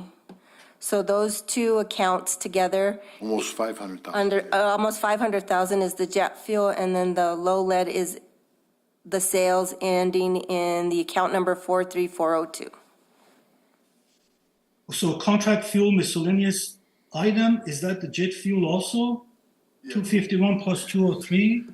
Mr. Kamaj, yes, that is. The way the contract fuel comes out is through the Avfuel Corporation. They have their contract fuel pricing agreement as part of our services, so that goes into that line item. And then anybody that pays with a regular credit card or cash goes into the first line item for jet fuel sales and tax. Okay, I guess I'm just trying to figure out how much you've paid for fuel so far and how much you've sold. Do you know that? So if you look up to see what we've purchased, if you look on page 2, account number 503-170-51300 is the jet fuel. We have purchased $276,000 worth of fuel, Plus 92 in plus the 92 for the octane. And if you go back to those revenue line items on page number 1, those 3, those are the revenues coming in. Okay, so we've sold about 300,000 and we've no, I'm sorry. We spent 300,000 and sold about 500, is that correct? Yes, So we made 200,000 on fuel, is that correct? oops, say that one more time. So we've made about $200,000 in fuel sales? The difference between those figures, but right now, we don't have the exact, I don't know what the levels he has right now currently on hand at the airport. Okay. That would be in consideration, you would have to take that figure into consideration too, in order to So get the it's making true. a good profit, is that correct? Yes, we do. We have made a decent profit. Yes, sir. Okay. Okay, I don't have any other questions. Thank you. This is Bob Goss. I have a question. How many gallons a year are we pumping of 100 low lead presently? Mr. Goss, Just looking at the last fiscal year, I have the numbers from last fiscal year. We did about 26,000 gallons of 100 low lead last fiscal year.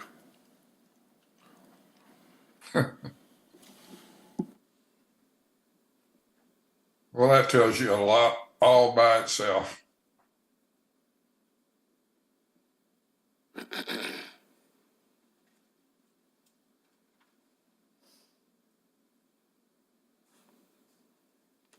That number should be 4 or 5 times that. And if we make some good business decisions here in the interest of Village of Ruidoso, we can take what is basically a dormant asset right now and make it a very vibrant asset that will contribute a lot to the overall economy of the villages of Lincoln County. We've got to make this asset function as a business. And when you've got a little airport like Sherman that's doing 120,000 gallons a year, and it's not near the airport that Ruidoso is, they don't have any jet fuel there. They don't have a runway long enough to accommodate corporate jets. So we need to have a goal that we're going to get those fuel sales of 100 low lead. It's got to be north of 100,000 gallons. And if you, and that will happen almost overnight if you do the marketing that is necessary to make it happen.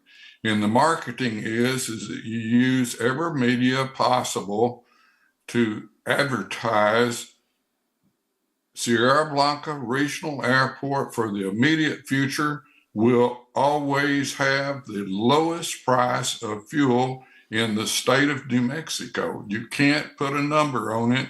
It's just simply the lowest price in the state. And if you build it, will they come? They will come.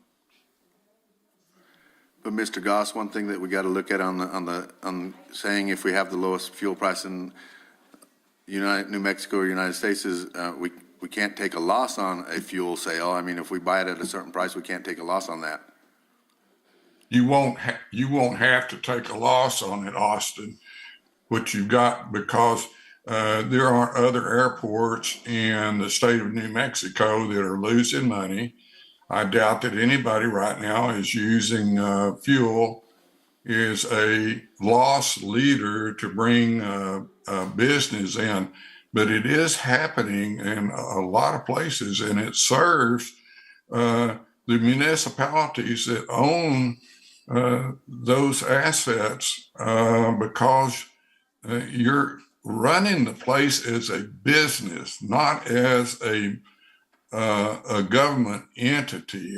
It is a government entity. It just needs to be run like a private business that makes a profit, that makes it gives the village of Ruidoso a return on their investment. And thank you for that information, Mr. Goss.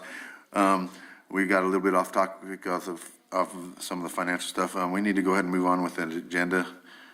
Next agenda items. If you have any recommendations, we can take those recommendations, or we'll move on with the next agenda items. Mr. Stevens.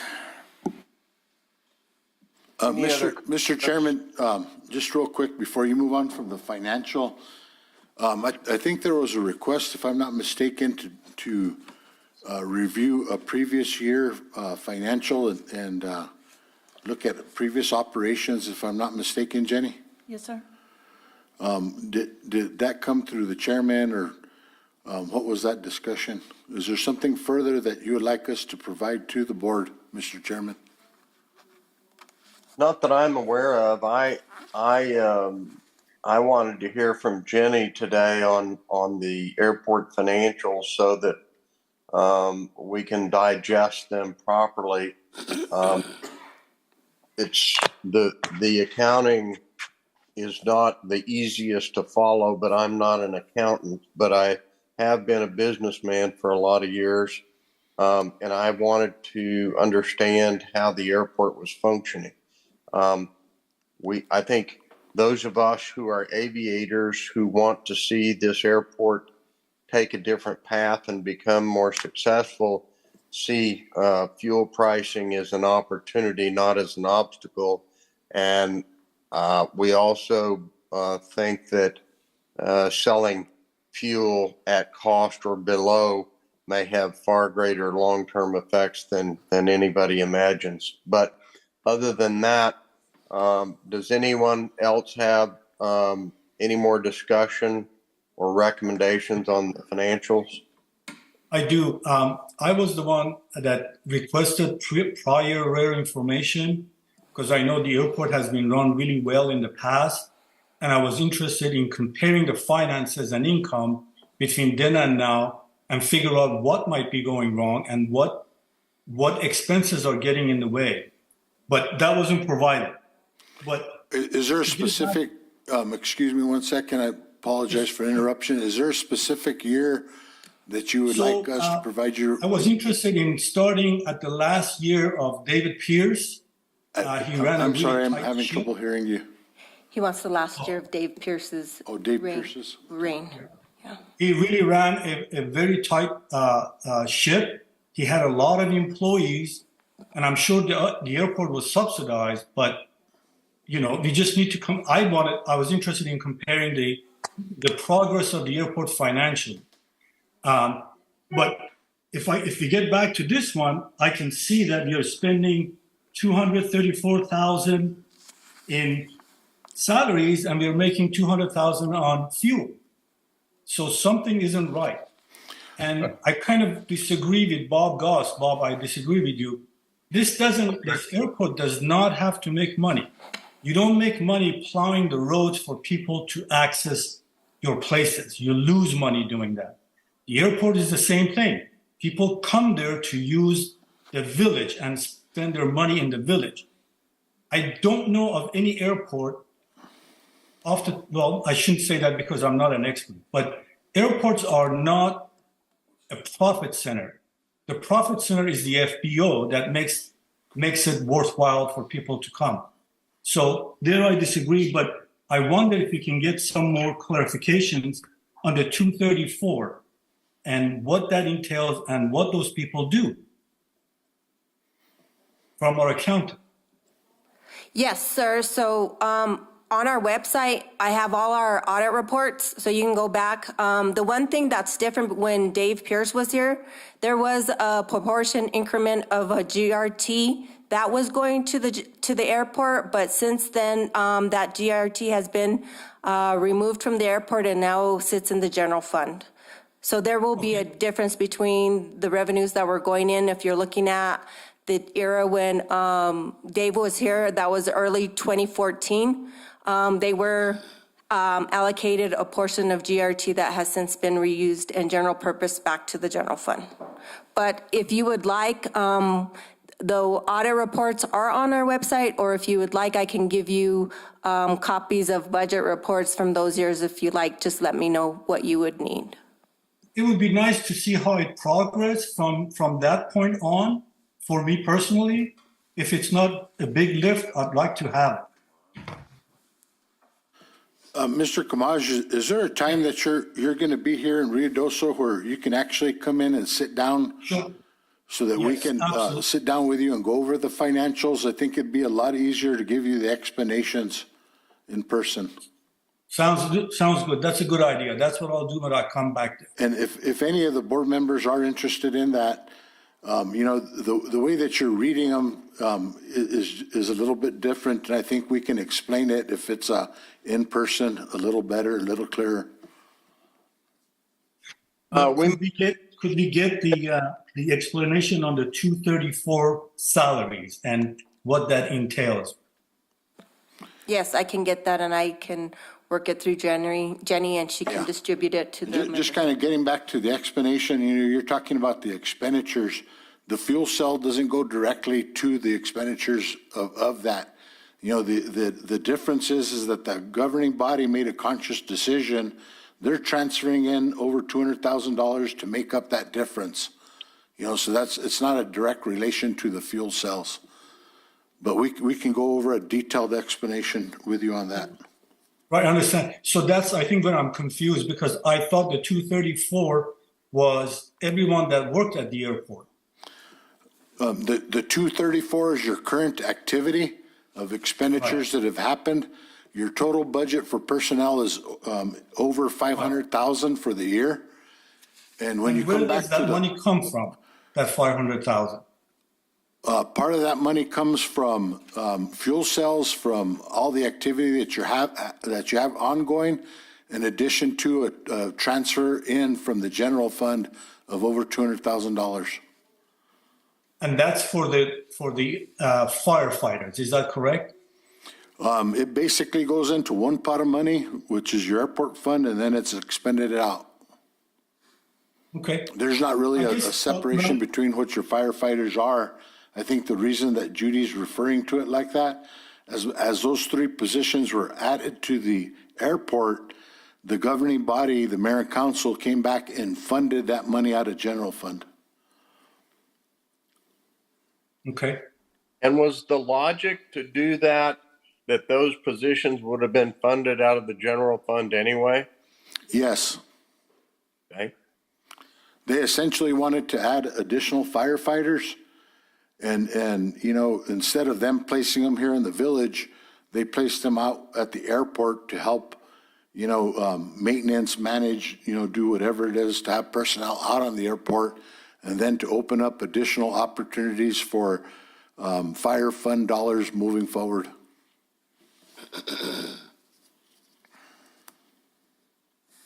You know, what we might consider is a special meeting for budgetary issues, financial issues, so that you all at the village could brief us and educate us on what's transpired historically, where we are currently, and what the options are going forward.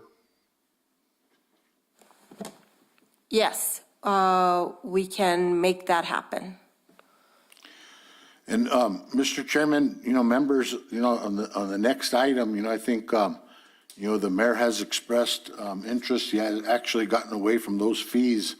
And, you know, I know that it works into the, you know, budgetary matters or whatnot, but, you know, that's an item that I feel confident making a recommendation if the board agrees to do away with those ramp fees and to take that permanent recommendation to the governing body.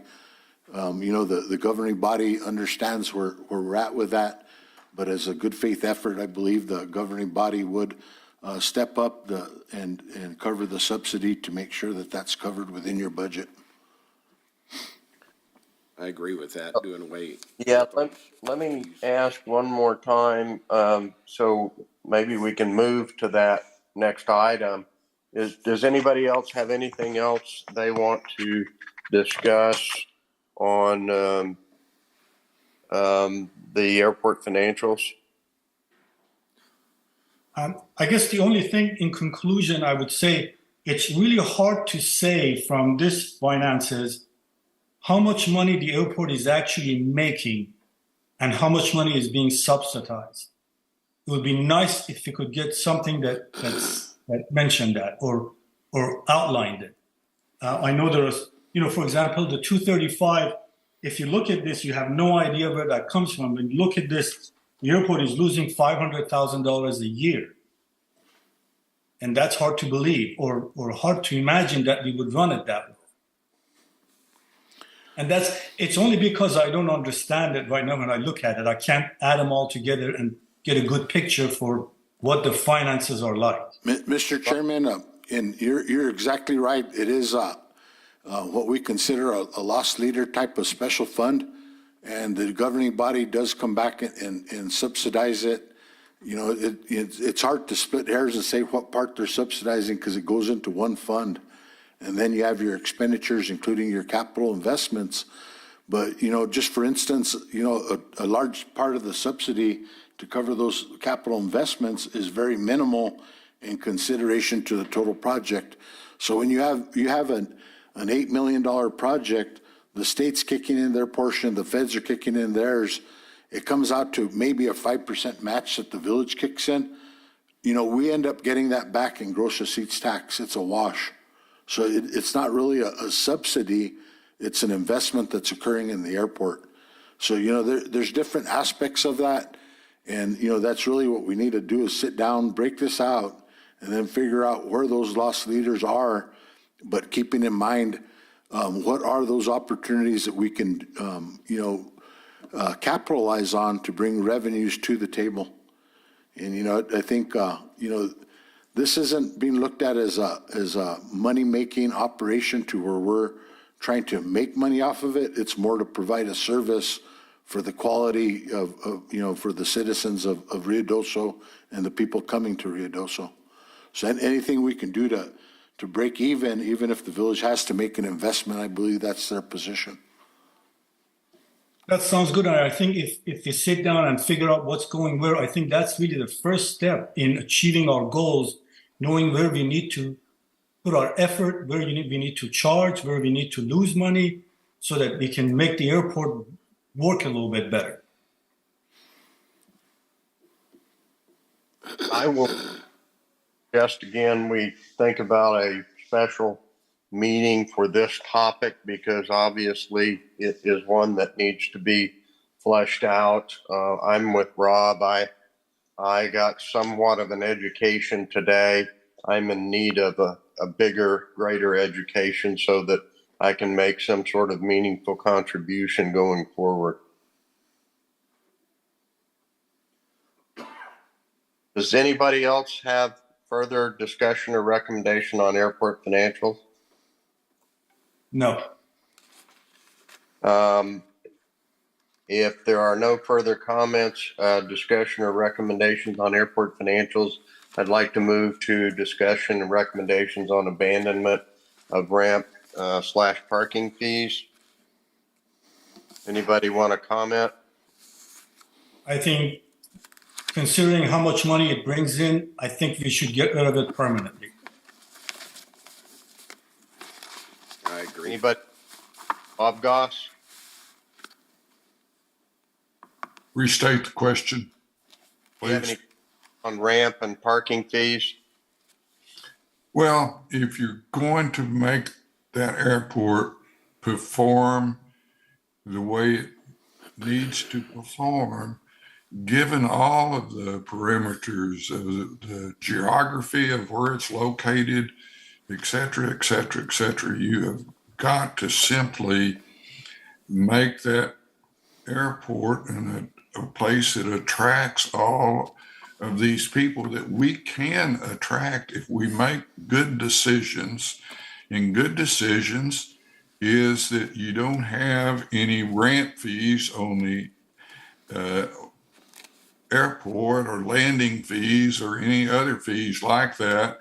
I will make the exception that as far as the general tie down area, if it's free, it probably should have a time limit on it.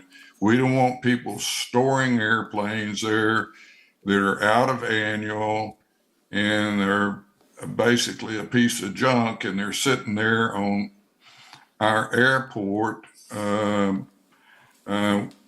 just because it's free. So as far as those fees are concerned, we have to design into the overall scenario that you don't set up a scenario like that where we end up with some junk airplanes parked there. I agree with that. Randy, do you have any comments on ramp fees, parking fees?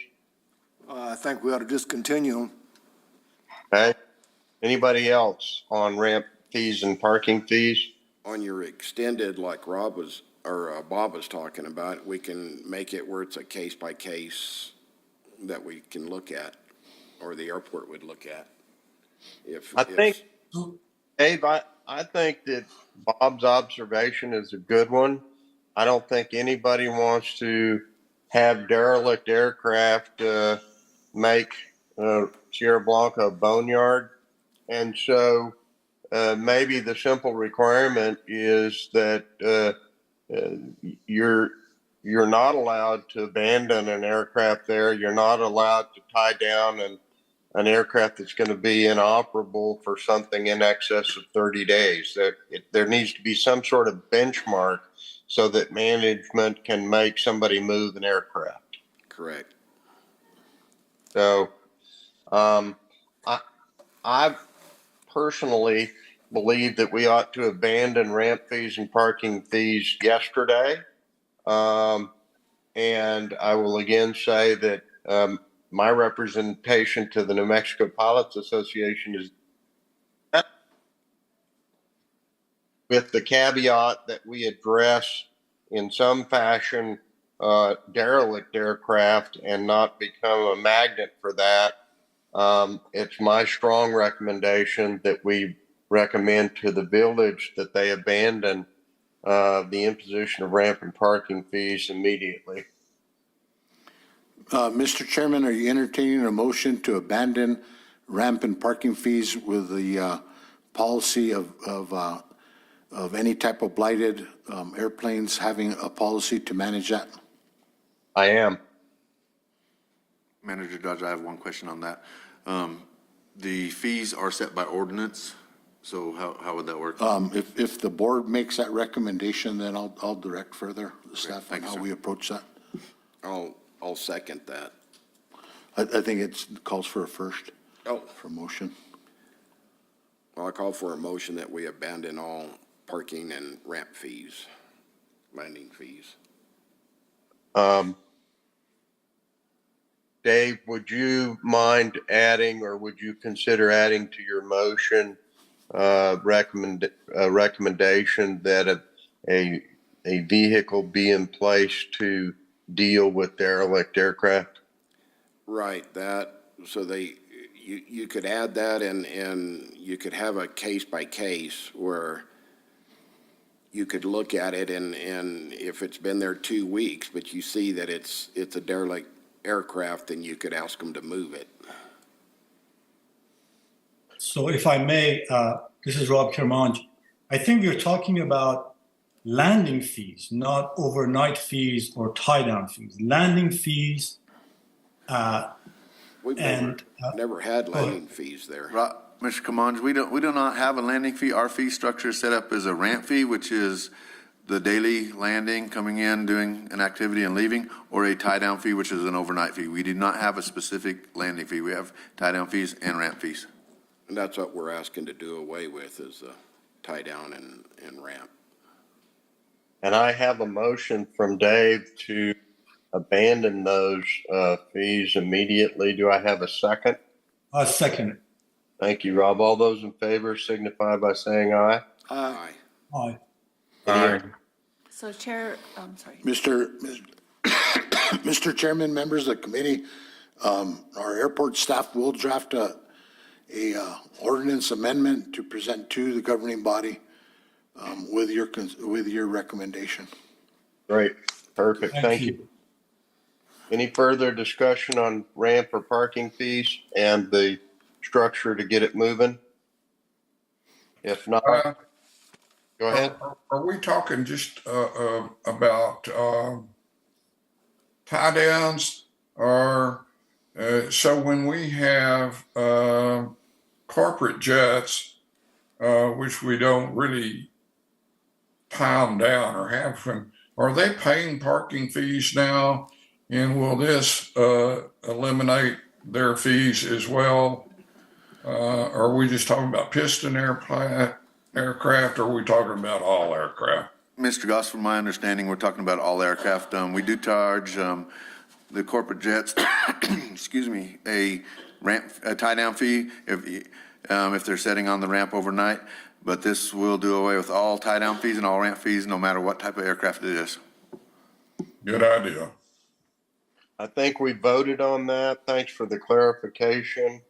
And thanks to the village employees for moving that ball forward to the village council. I'd like to move on to discussion and recommendations on aviation services at the main hangar at Sierra Blanca. Austin, we've covered a lot of this. Yes, Mr. Stevens, we did cover a good majority of it. We can stand for any other questions you may have. The only consideration I have that was not discussed previously is that it's important that we don't give away the store to one of the corporate operators who, without giving real opportunity to A&P mechanic because I think that's a huge part of what we're missing at the airport. Any other comments? I do think that to make this happen and to attract the quality entity or personnel that we want to have a viable repair shop there, that we're going to have to subsidize them at least for the first year. And we're not talking about a lot of money. We're just talking about there hasn't been a shop there operating for a long time, and you can't expect somebody to move in there and then all of a sudden his shop is covered up with business overnight. It's going to take him a few months to get up and running, and he probably doesn't have the capital to contribute to that, not the person that we would like to have. So I think we need to keep in mind that we need to give some subsidy. We're not talking about a lot of money. We're talking about just assuring a guy that if he comes there and sets up a shop, that he's not going to be hugely damaged financially. Well, I think we can look at history because history is an excellent teacher. And historically, the A&Ps that have been at Sierra Blanca have had their back broken by village rent structure. And so we don't need to repeat those sins of the past. And my hope is that we send a message to the village government saying, yes, we are going to have to subsidize to the extent we are able to attract the kind of organization that we want at the airport. Well, and the beginning of that is let them have that service hangar rent-free for the first year. And, I'm not saying make a long-term commitment to the people, but it's a good faith gesture on the part of the village, because this is a very integral part of us making that airport perform the way it should. We've got to have a good shop there. It is absolutely imperative. And I just think that to probably get the right people, you're going to have to give them a security blanket.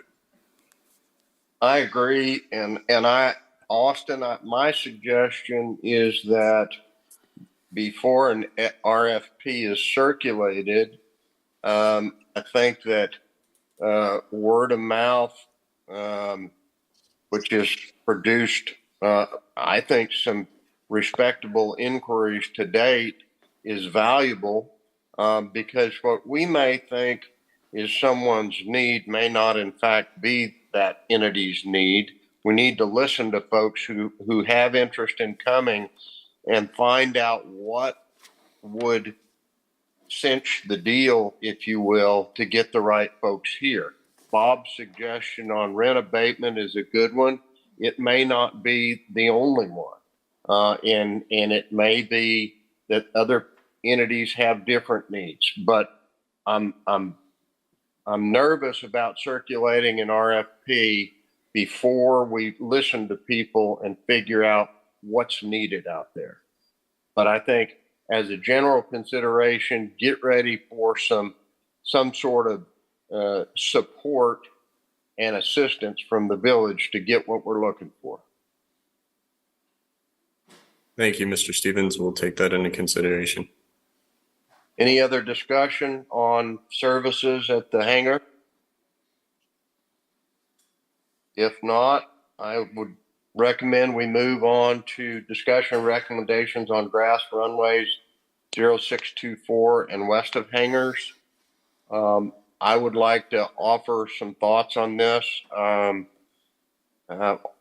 Austin's staff and Randy Bailey and I spent a good amount of time on the apron of 624 in one of my XUV vehicles, trying to determine whether we could land aircraft there, and certainly we can land light aircraft there.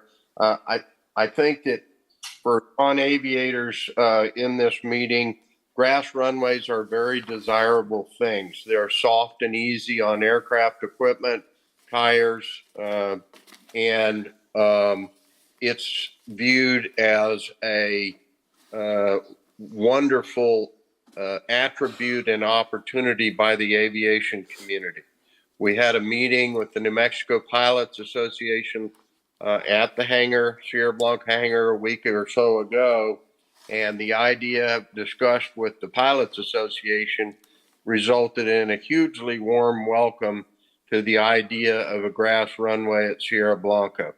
So I am a personal advocate for exploring that, just as I am an advocate of exploring similar opportunities to the west of the hangars for smaller aircraft. Excuse me. And I think that while I don't know, excuse me, the structure with Armstrong Engineering or consultants, whatever their proper name is, I think since they're doing work for us and are very familiar with the airport, we ought to get them involved in this discussion, because while I'm adamant that we need those attributes and we have the primary ingredients for that here, we sure don't want to create a liability. So I would suggest that we get Armstrong involved in these discussions. Anybody else want to chime in? Well, it's just another opportunity, David, to bring a niche clientele to the airport, and 90% of what's needed is already there. Here, I think that in terms of capital improvements to make it what you think it ought to be, and no one knows better than you what it ought to be. You own 2 tail draggers. So it's an opportunity that should be explored seriously. Okay. Thank you. Rob? Oh, I'm not qualified to answer or comment because we just went from grass runway to paved runway. And the reason we did that was the cost and the effort to maintain it.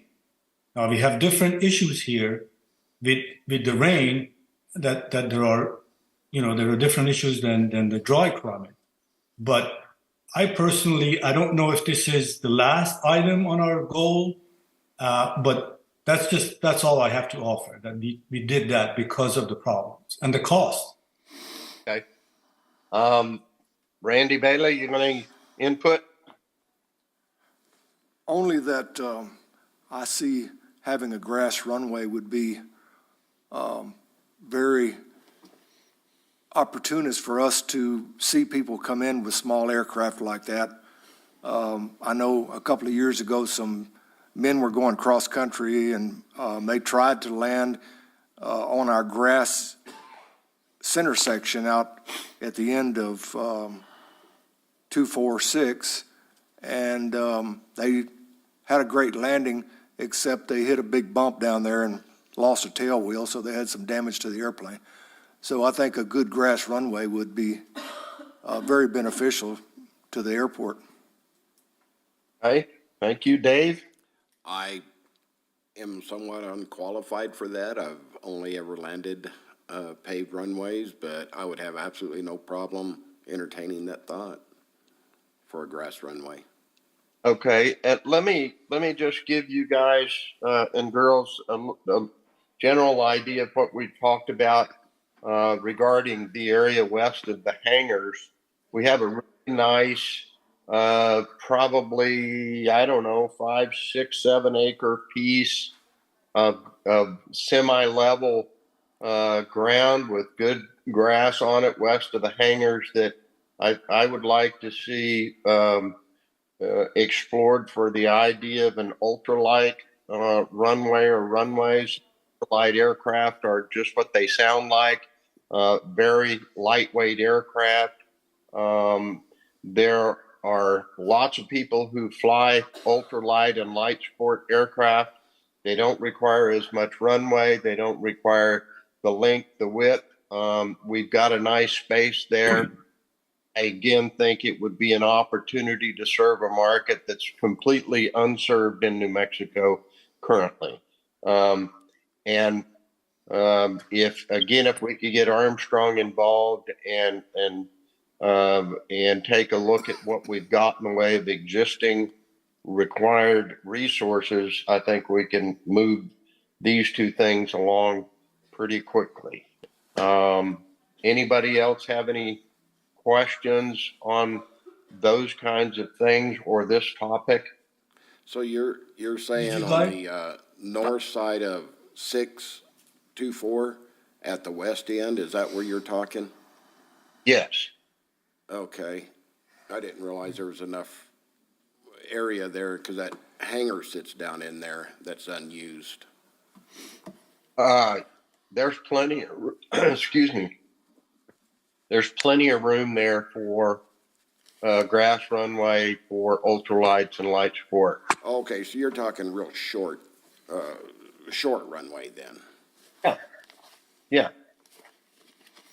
Mr. Stevens, what is the intended direction of this said grass dirt runway? Well, the one that you and I have discussed, Austin, that is just south of 624 would obviously, or maybe not obviously, would be 624. And it may be 24 left, 24 right, 6 left, 6 right. But the area west of the hangars would be a separate runway from the existing runways. We could, with an aerial and a scale, we can measure out what the opportunities are. Ultralight aircraft and light sport aircraft that don't require as much runway are perhaps more sensitive to wind direction than heavier aircraft are. So we would want to know what we could put there safely to accommodate those type of aircraft. That's again why we need, I think why we would be well advised to get Armstrong in the loop. Would that runway interfere with our ILS approaches? Do you guys know? Mr. Chairman, there is a master planning process for the airport. And, that discussion, you're correct. Armstrong should be involved with that discussion. And then they can hash out all the logistical items that are associated with that. And then it builds into, when we start working on the financial planning of that, if it is a viable option, then that would work into what's called your ICIP process, which is a 5-year planning process. Well, it doesn't necessarily mean that it takes 5 years. It just, it goes on that list. Yeah, I understand. There's a planning process. I think that we need to put it in the mix sooner rather than later. And I do believe we need to get Armstrong involved because they are going to be the ones who can identify issues that would preclude or delay such a use of the property. So, any other discussion on this matter? Mr. Chairman, just for that matter, I think it would be prudent that we get Armstrong down here to, go through a process with you all of going over the master plan, the ICIP process, and then, in addition to that, as we've discussed earlier, do a session on the finances. I would be strongly in favor of that. I think boots on the ground is always a good idea. I would like, Austin, if you would request from Armstrong to get us some scaled aerials of the airport property, that would allow us to intelligently review the areas that we're talking about for improvement before Armstrong's arrival and any meeting with them. Mr. Stevens, I believe some of the preliminary engineering reports we have for 0624 will display that information. Good. Let me take a look and I'll see what I can get to you. Great. All right. Anybody else? Any other comments? So,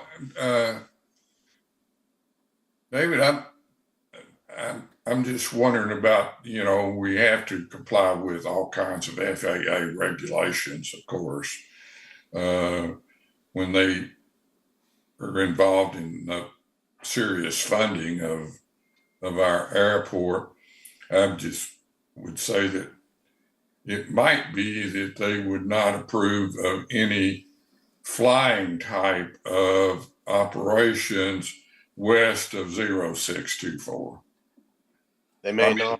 North of 0624. Bob, they may not. And the only way we're going to know is to ask the question. And I think that, again, since we've already got a relationship with Armstrong, they're going to be able to address those issues at probably the initial meeting. So I think that we need to move forward with it and find out what the obstacles, if any, are, and then we can make an intelligent recommendation to the village. Anybody else have any comments or questions, input on that? If not, Jenny, are we to public comment? Yes, public comment is on the agenda. We did not have anyone sign in for public comment. Okay. Are there then, I would suggest we move on. The rest of us members of the public have had lots of opportunity to comment. We can move on to reports from board members. Any reports? What kind of reports are you looking for? Got an agenda item, Rob, for reports from, we don't have, I don't think anyone been assigned anything that a report would have been researched or prepared. It's generally done on a public meeting agenda to have board members report on progress of which they're making on particular tasks. If there are no reports from any board members, the next item is adjournment.